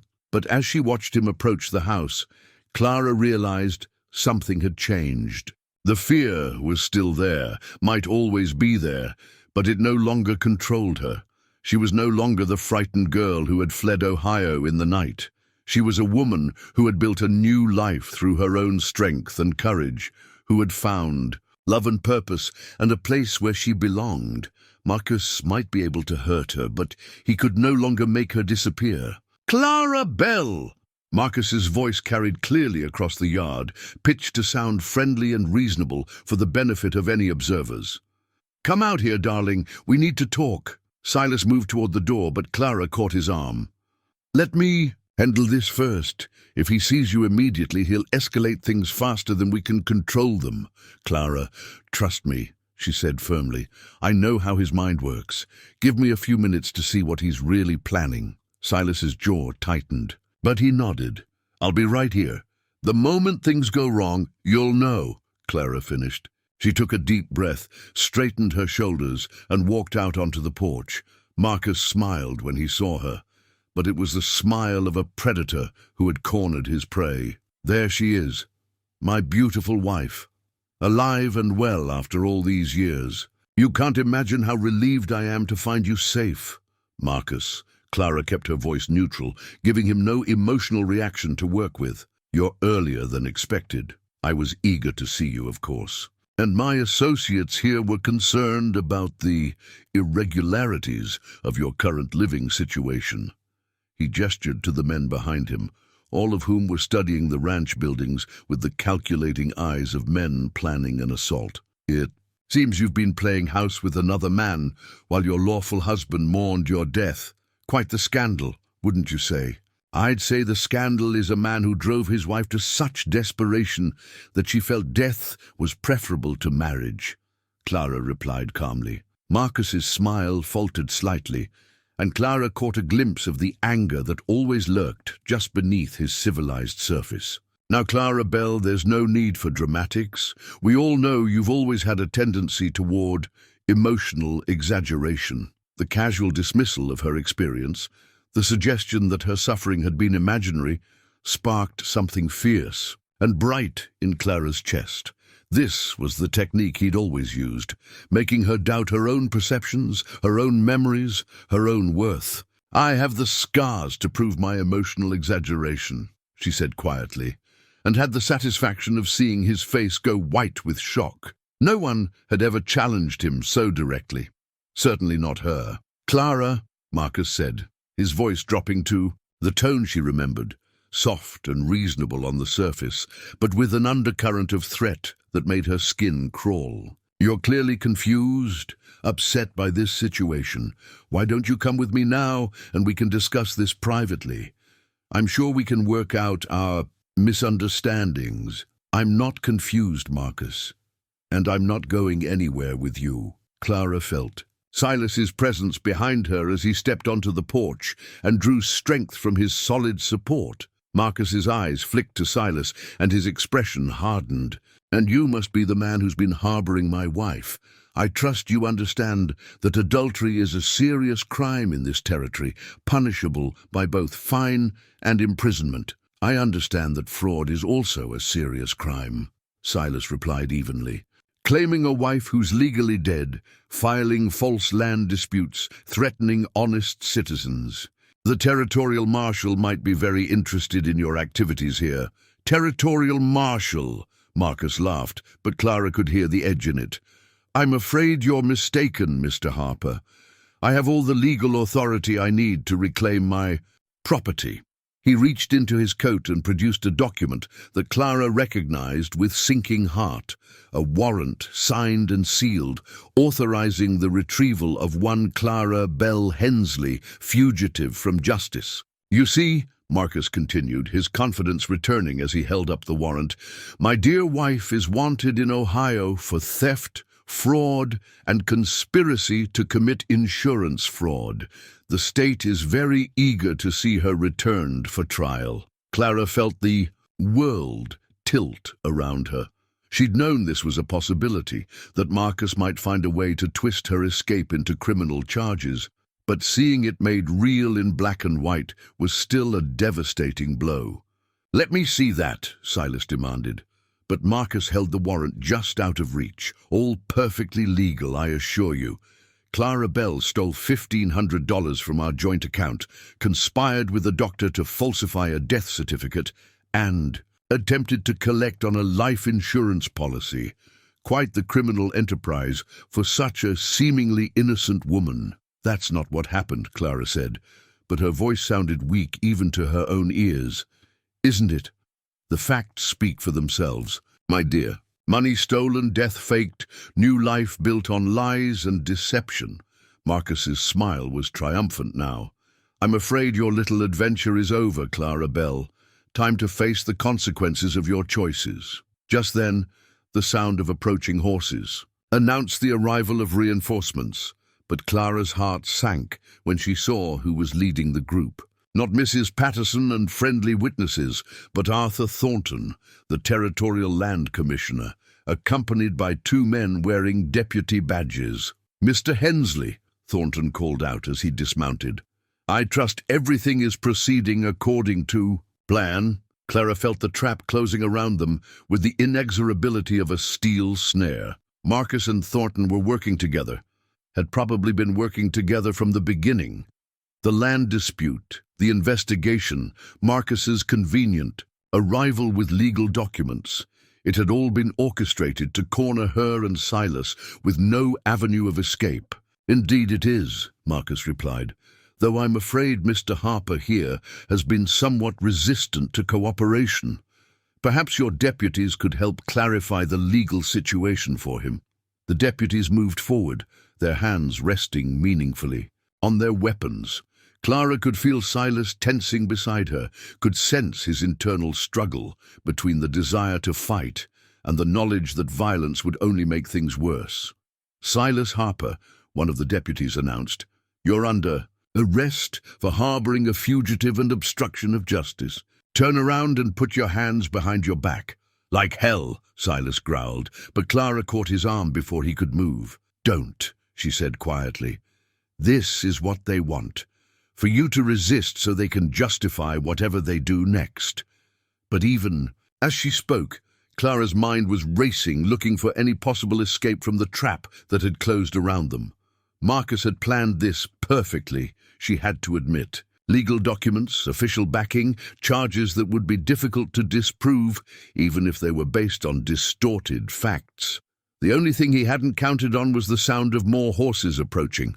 A lot more horses, moving fast and with purpose. Clara turned to see what looked like half the town of Dustcreek riding hard toward the ranch, led by Mrs. Patterson on her buggy and flanked by riders that included Dr. Peterson, Samuel Benedict, and even Reverend Morrison. But most importantly, at the head of the group rode a man Clara didn't recognize, a tall, stern-faced individual wearing a badge that caught the morning light like a star of hope. "U.S. Marshal Tom Bradley," the man announced, as he brought his horse to a stop in the yard. "And I'm afraid there's been a significant development in this case." Marcus's confident expression faltered for the first time since his arrival. "Marshal, I wasn't aware the federal government had any interest in this matter." "Oh, we take a very keen interest when we discover that someone's been using forged documents to defraud territorial courts," Marshal Bradley replied calmly. "Especially when that someone has been operating under multiple false identities across several states." Clara felt hope flicker to life in her chest. Whatever Mrs. Patterson had been doing during her absence, it clearly involved more than just gathering wedding witnesses. "I'm sure I don't know what you mean," Marcus said, but Clara could hear the uncertainty creeping into his voice. "Don't. Are you?" Marshal Bradley dismounted and walked over to examine the warrant Marcus had been waving so confidently. "This is quite interesting. Very official looking. Unfortunately, it's also completely fraudulent." The marshal turned to address the crowd that had gathered, not just his own people, but Marcus's men and Thornton's deputies as well. Marcus Hensley is wanted by federal authorities for fraud, extortion, and violence against women in 3 different territories. He's been operating under at least 4 different aliases, each time targeting vulnerable women for financial and personal exploitation. Clara stared at Marcus, seeing him clearly for perhaps the first time. Not just her abuser, but a predator who had made a career of finding and destroying women like her. The revelation was horrifying, but also strangely liberating.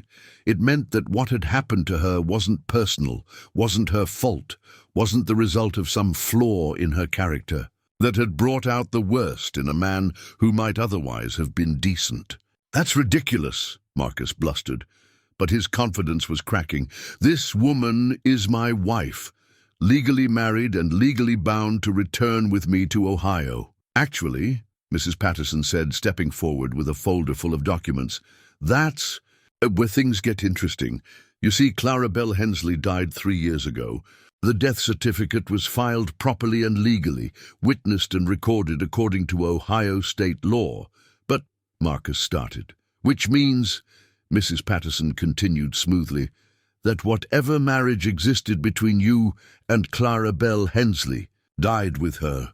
You are not married to anyone, Mr. Hensley. You're a widower attempting to kidnap a free woman." Clara felt laughter bubble up in her chest, not hysteria, but genuine amusement at the beautiful irony of the situation. The very lie that had allowed her to escape Marcus 3 years ago had now become the legal truth that would protect her forever. "Furthermore," Marshal Bradley added, clearly enjoying the moment, "I have a warrant for your arrest, Mr. Hensley. A real one, signed by a federal judge and backed by evidence from multiple jurisdictions." The moment hung suspended in time, balanced on the edge of violence or surrender. Clara could see Marcus calculating, could almost watch him weighing his options and finding them all wanting. His hired men were backing away, clearly unwilling to face federal marshals over what was now obviously a fraudulent enterprise. Thornton was edging toward his horse, apparently hoping to disappear before anyone started asking difficult questions about his role in the conspiracy. Finally, Marcus's shoulders sagged in defeat. "This isn't over," he said quietly, his eyes fixed on Clara with the promise of future retribution. "Yes, it is," Clara replied with absolute certainty. "It's been over for 3 years, Marcus. I just forgot to tell you." As the marshal and his deputies moved to arrest Marcus and his accomplices, Clara felt Silas's arms come around her from behind, solid and warm and utterly safe. The nightmare that had haunted her for 3 years was finally ending, and she was free to embrace the future she'd fought so hard to build. "Ready to get married?" Silas asked quietly, his breath warm against her ear.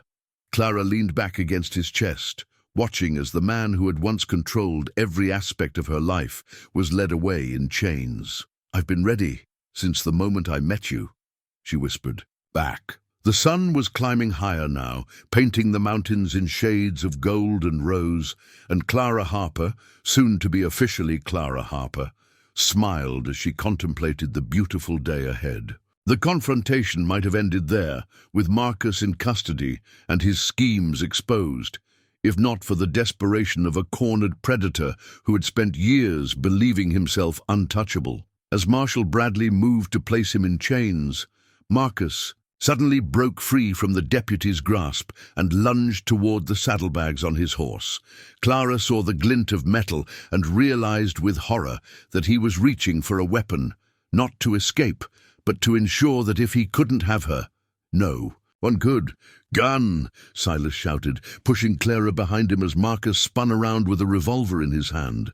The yard erupted into chaos. Deputies drew their weapons, horses reared and whinnied in terror, and the townspeople who had come to witness a wedding found themselves diving for cover behind whatever shelter they could find. But Marcus had eyes only for Clara. His face was twisted with the rage of a man whose carefully constructed world had just collapsed around him, and the gun in his hand was pointed directly at the woman who had dared to defy him. "If I can't have you," he snarled, his voice carrying clearly across the sudden silence, "then no one can." Time seemed to slow as Clara stared down the barrel of the gun, seeing her death in Marcus's wild eyes. She thought of all the things she'd never get to say to Silas, all the dreams they'd never get to fulfill together. After everything she'd survived, everything she'd fought for, was this how it would end? But then she remembered something that had been tucked away in the back of her mind, since the moment she'd decided to stay and fight rather than run. She wasn't the same frightened woman who had fled Ohio 3 years ago.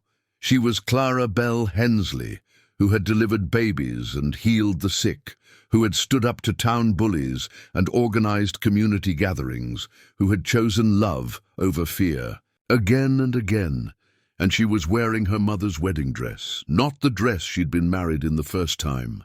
That had been burned along with everything else from her old life. This was the dress her mother had worn on her own wedding day, carefully preserved and carried west in Clara's trunk.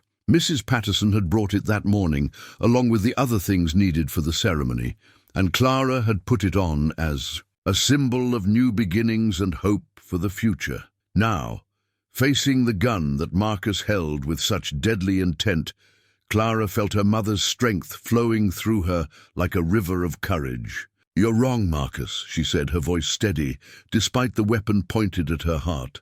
"You never had me. Not really. You had my fear, you had my compliance, but you never had me."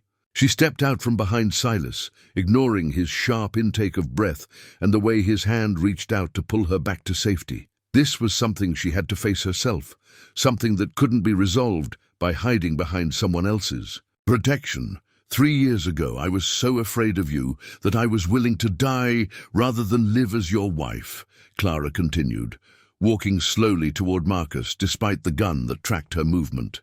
"But I'm not afraid anymore. Do you know why?" Marcus's hand was shaking now, whether from rage or uncertainty. Clara couldn't tell. "Because you're too stupid to know when you're beaten," he spat. "Because I learned something you never understood," Clara replied, still moving forward with the calm determination of someone who had already made peace with whatever might come. "Love is stronger than fear, always. And I am loved here, Marcus, really loved by people who see me for who I truly am." She gestured to the crowd of townspeople who had come to protect her, Mrs. Patterson standing tall and defiant despite the danger, Dr. Peterson ready to tend wounds whatever the outcome, Samuel Benedict and Reverend Morrison, and even families who had once disapproved of her presence. They had all chosen to stand with her when it mattered most. "These people didn't come here today because they were forced to," Clara said. "They came because they wanted to, because they care about me, not as property to be owned, but as a person who belongs in their community." Marcus's face contorted with fury. "Shut up," he snarled. "Just shut up and come with me, or I swear I'll—" "You'll what?" Clara interrupted, and there was something almost gentle in her voice now. "Kill me? You've been killing me slowly for years, Marcus. What's left to threaten me with?" She was close enough now to see the sweat beading on his forehead, to smell the fear scent that even desperate men couldn't hide. This close, she could see that his hands were shaking badly, that his grip on the gun was uncertain. "But here's what you never understood," Clara continued, her voice carrying to every person in the yard. "You can break someone's body. You can terrify them into submission. You can make them believe they're worthless. But you can't actually destroy them unless they let you, and I stopped letting you the day I walked into that river." "Clara, please." Silas's voice came from behind her, rough with fear for her safety. "Get back." But Clara didn't move. She was perhaps 6 feet from Marcus now, close enough to see the madness in his eyes, close enough to understand that this man who had once seemed so powerful was really just a small, twisted creature who fed on others' pain because he couldn't create anything good himself. "I forgive you, Marcus," she said quietly, and watched his face go slack with shock. It wasn't what he'd expected to hear, not defiance or anger or pleading, but forgiveness. the simple, devastating grace of a woman who had moved beyond the need. For revenge. I forgive you for hurting me, for making me believe I was worthless, for stealing years of my life that I'll never get back. I forgive you because carrying that hate was poisoning me, and I choose to be free of it. For a moment, Marcus seemed almost human again. Confused, lost, perhaps even capable of remorse. The gun wavered in his hands, and Clara thought she might have reached some small part of him that remembered what it felt like to be decent. But then his face hardened again, and she realized that some people were too broken to be healed by forgiveness alone. "You think you're so strong," he whispered, raising the gun with renewed purpose. "Let's see how strong you are." When it came, was deafeningly loud in the morning air. Clara flinched instinctively, expecting pain, expecting the impact that would end everything. Instead, she watched Marcus stagger backward, his own gun flying from nerveless fingers as he clutched his shoulder. Blood seeped between his fingers, and his face was white with shock and pain. Clara spun around to see Marshal Bradley lowering a smoking pistol, his expression grim but satisfied. "Should have dropped the weapon when you had the chance," he said calmly. The yard erupted in activity as deputies moved to secure Marcus. Dr. Peterson rushed forward with his medical bag, and the townspeople began to emerge from their various shelters. But Clara stood frozen in place, adrenaline still coursing through her system, hardly able to believe that the confrontation was finally over. Then Silas was there, his arms coming around her with desperate relief, and Clara felt herself begin to shake as the reality of what had just happened sank in. "Are you hurt?" Silas demanded, his hands running over her arms and shoulders as if checking for injuries. "Did he hurt you?" "No," Clara managed, her voice coming out smaller than she'd intended. "No, I'm all right." But even as she said it, she could feel the delayed reaction setting in. The trembling that came after extreme danger, the way her legs suddenly felt too weak to support her weight. She'd been brave in the moment, had found strength she didn't know she possessed, but now that the immediate threat was over, the cost of that courage was making itself known. Silas seemed to understand without being told.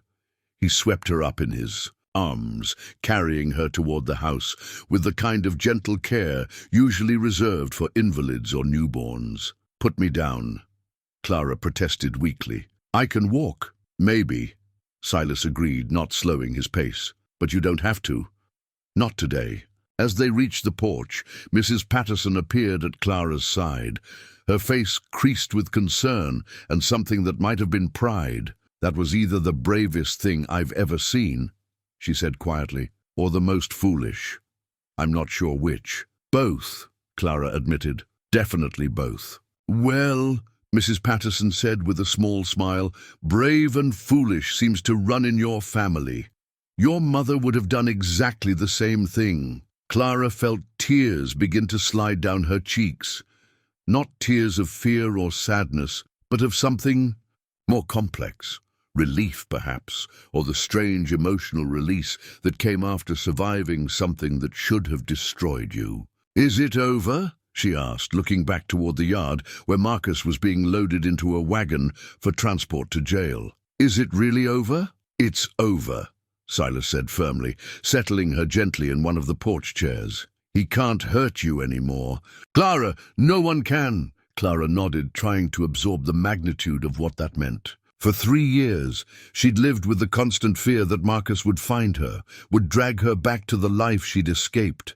Even here, even surrounded by love and acceptance, that fear had colored every decision, every moment of happiness. Now, watching as the wagon carrying her former tormentor disappeared down the road, Clara felt something she hadn't experienced since she was a young girl, the absolute certainty that she was safe. "So," Mrs. Patterson said, settling into the chair beside her, "shall we get on with this wedding? I didn't wake up half the town at dawn just to watch you two stand around looking relieved." The wedding that followed was unlike anything Dustcreek had ever seen. Word of the morning's dramatic events had spread through the community with the speed of wildfire, and by the time Mrs. Patterson was ready to perform the ceremony, it seemed, as though every soul in the territory had found an excuse to be present. They came on horseback and in wagons, on foot and by any means available, drawn not just by curiosity about the violence that had been narrowly averted, but by something deeper, a collective recognition that they were about to witness something remarkable.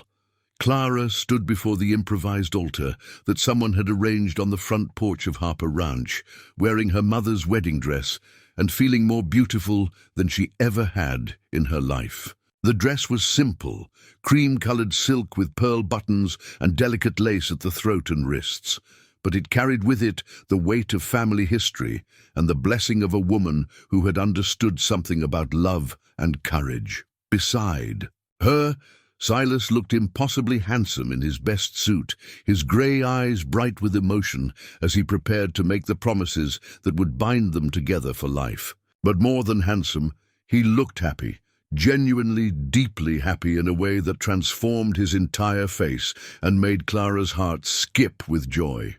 The town bell was ringing, not the measured tolls that marked the hours or the urgent clanging that signaled emergency, but the celebratory pealing that announced momentous occasions. Samuel Benedict had insisted on ringing it himself, claiming that after the morning's excitement, everyone deserved to know that something good was happening for a change. Mrs. Patterson stood before them in her capacity as territorial magistrate, wearing her best black dress and the kind of satisfied expression that suggested she'd been planning this moment for months. Behind her, the crowd of witnesses stretched across the yard and into the pasture beyond, not just the people who'd arrived that morning to help with the crisis, but families who had driven from neighboring ranches, former patients Clara had helped, and even some folks who'd traveled from as far as Helena after hearing rumors of the drama unfolding in Dustcreek. Friends and neighbors, Mrs. Patterson began, her voice carrying clearly across the gathering. We are here today to witness something that I believe will be remembered in this community for generations to come. A murmur of agreement rippled through the crowd, and Clara felt her cheeks warm with the weight of so much attention. But these weren't the critical, judgmental stares she'd endured when she first arrived in Dustcreek. These were the faces of people who had chosen to stand with her, who had seen her at her worst and her best, and decided she was worth defending. Marriage, Mrs. Patterson continued, is supposed to be a partnership between equals, a union based on mutual respect, love, and the commitment to build something together that neither person could create alone. Too often what we call marriage is something far less, a business arrangement, a social convenience, or worse, a prison that traps one person in servitude to another. Clara felt Silas's hand tighten around hers, and she knew he was thinking about her first marriage, about the years she'd spent believing that submission and silence were the prices she had to pay for security. But what we're witnessing today, Mrs. Patterson said, her eyes sparkling with satisfaction, is marriage as it was meant to be. The union of two people who have chosen each other freely, who have faced adversity together, and who understand that real love isn't about possession or control, but about liberation and growth. She turned to address Silas directly. Silas Harper, do you take Clara Belle Hensley to be your lawfully wedded wife, to have and to hold, in sickness and in health, in prosperity and adversity, for as long as you both shall live? Silas's voice was strong and clear as he answered, I do, and I promise to honor her courage, protect her freedom, and love her exactly as she is for all the days of my life. Clara felt tears spill over at the unexpected addition to the traditional vows, words that spoke directly to her deepest fears and greatest needs. Mrs. Patterson smiled and turned to Clara. Clara Belle Hensley, do you take Silas Harper to be your lawfully wedded husband, to have and to hold in sickness and in health, in prosperity and adversity, for as long as you both shall live? I do, Clara said, her voice trembling with emotion.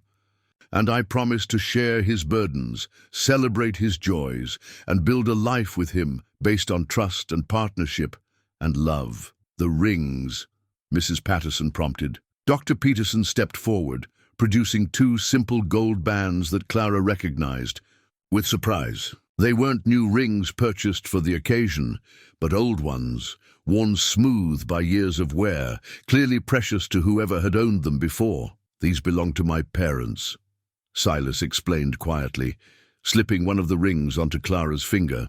"They were married for 43 years, and my father said the secret was remembering every day to choose love over pride, forgiveness over resentment, and partnership over independence." Clara's hands shook as she placed the matching ring on Silas's finger. "Then I choose all of those things," she whispered, "every day for the rest of our lives." Mrs. Patterson raised her hands, and the crowd fell silent. "By the authority vested in me by the territorial government of Montana, and in the presence of these witnesses, I now pronounce you husband and wife. Silas, you may kiss your bride." The kiss was gentle at first, a sweet, tender acknowledgement of the promises they'd just made.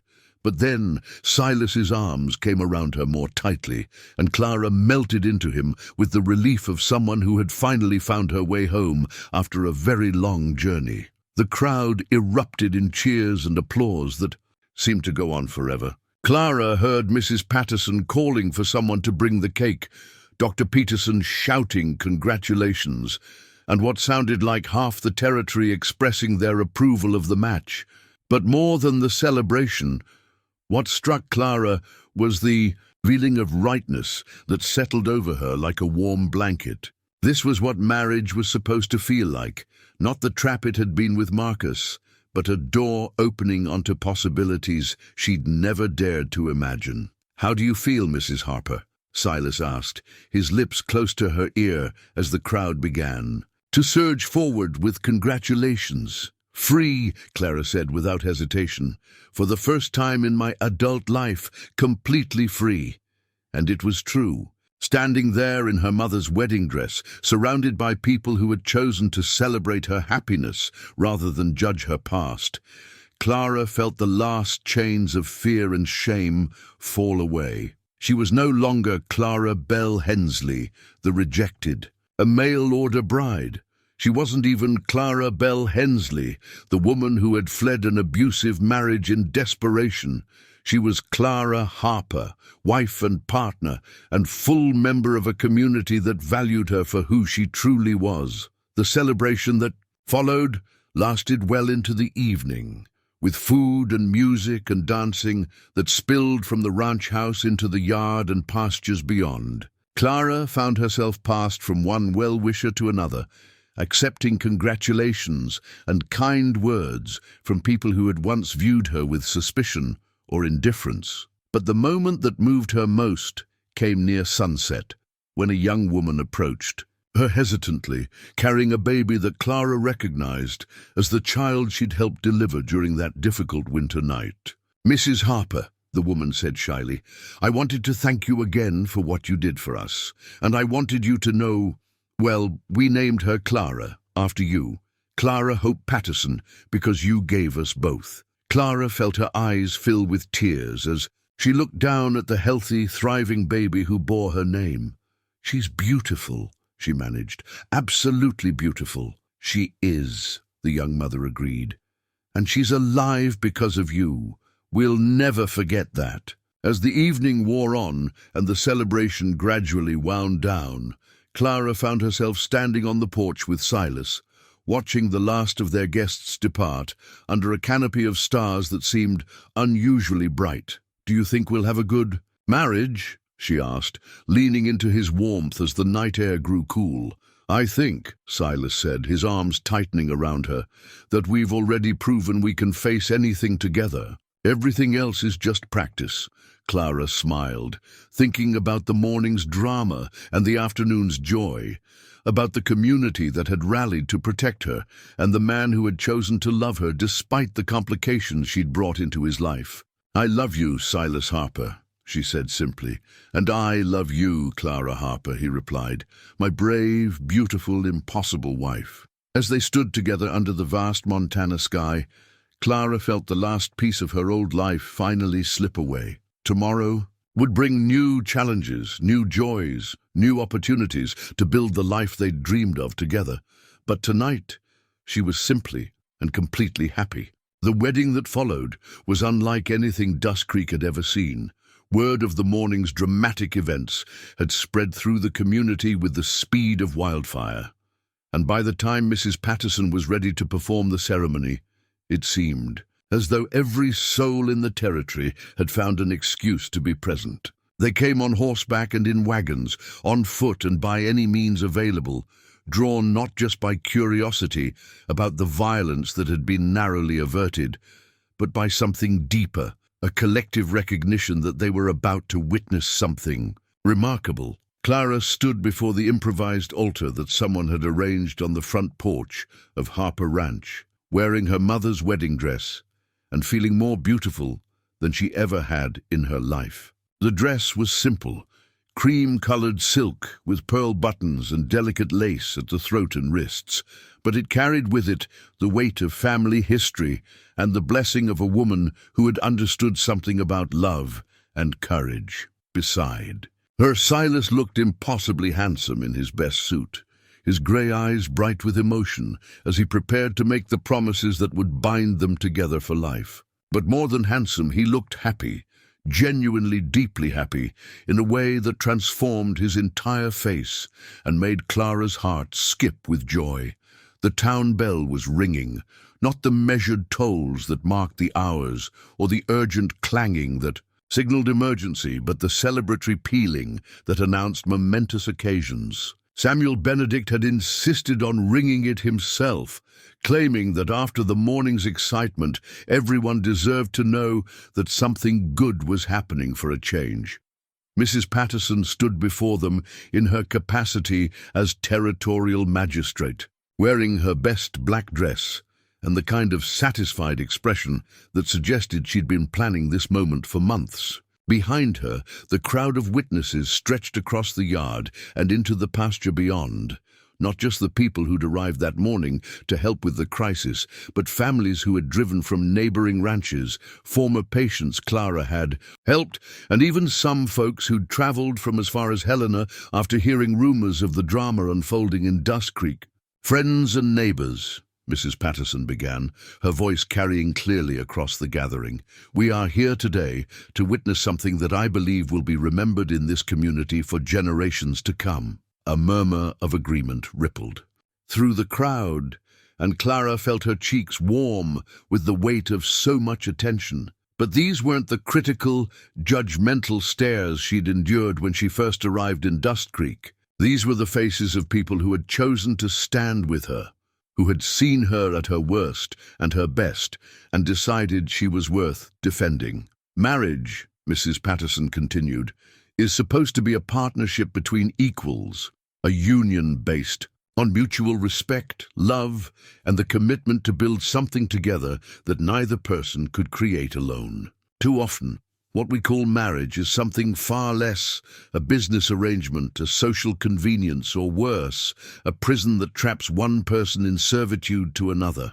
Clara felt Silas's hand tighten around hers, and she knew he was thinking about her first marriage, about the years she'd spent believing that submission and silence were the prices she had to pay for security. But what we're witnessing today, Mrs. Patterson said, her eyes sparkling with satisfaction, is marriage as it was meant to be, the union of two people who have chosen each other freely, who have faced adversity together, and who understand that real love isn't about possession or control, but about liberation and growth.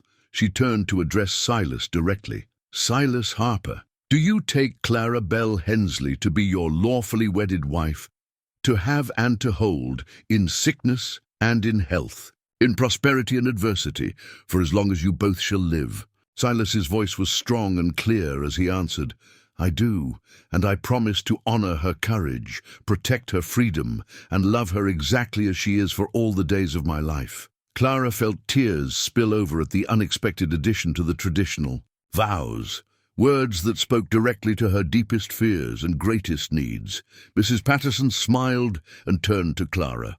Clara Belle Hensley, do you take Silas Harper to be your lawfully wedded husband, to have and to hold, in sickness and in health, in prosperity and adversity, for as long as you both shall live? I do, Clara said, her voice trembling with emotion. And I promise to share his burdens, celebrate his joys, and build a life with him based on trust and partnership and love. The rings, Mrs. Patterson prompted. Dr. Peterson stepped forward, producing 2 simple gold bands that Clara recognized with surprise. They weren't new rings purchased for the occasion, but old ones, worn smooth by years of wear, clearly precious to whoever had owned them before. These belonged to my parents, Silas explained quietly, slipping one of the rings onto Clara's finger.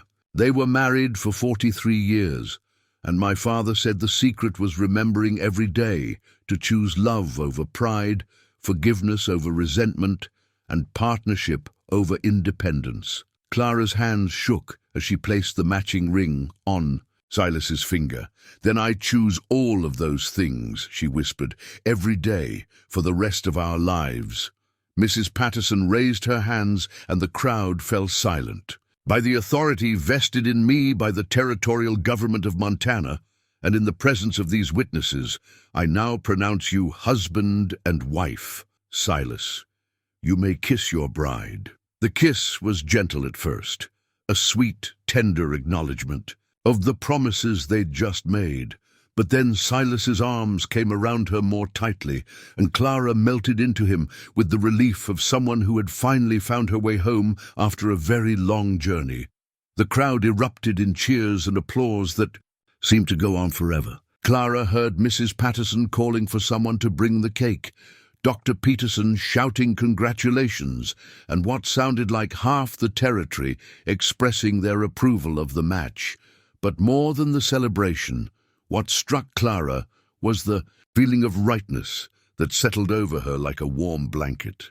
This was what marriage was supposed to feel like, not the trap it had been with Marcus, but a door opening onto possibilities she'd never dared to imagine. "How do you feel, Mrs. Harper?"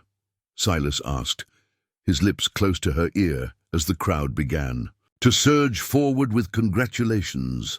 "Free," Clara said without hesitation, "for the first time in my adult life, completely free." And it was true. Standing there in her mother's wedding dress, surrounded by people who had chosen to celebrate her happiness rather than judge her past, Clara felt the last chains of fear and shame fall away.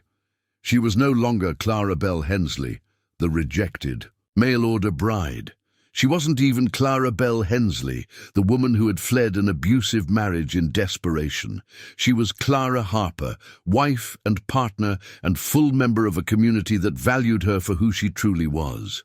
The celebration that followed lasted well into the evening, with food and music and dancing that spilled from the ranch house into the yard and pastures beyond. Clara found herself passed from one well-wisher to another, accepting congratulations and kind words from people who had once viewed her with suspicion or indifference. But the moment that moved her most came near sunset, when a young woman approached her hesitantly, carrying a baby that Clara recognized as the child she'd helped deliver during that difficult winter night.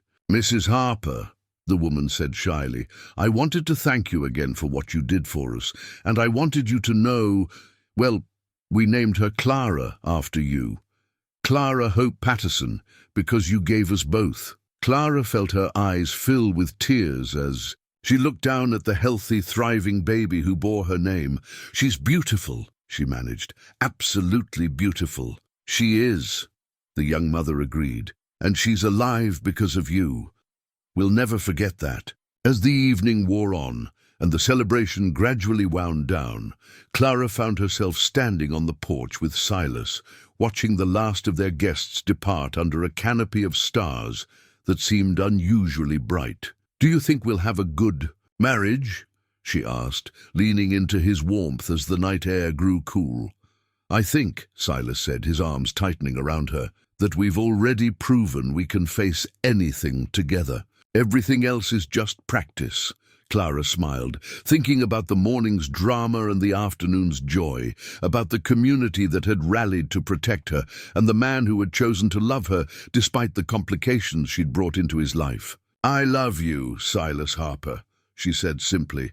"And I love you, Clara Harper," he replied, "my brave, beautiful, impossible wife." As they stood together under the vast Montana sky, Clara felt the last piece of her old life finally slip away. Tomorrow would bring new challenges, new joys, new opportunities to build the life they'd dreamed of together.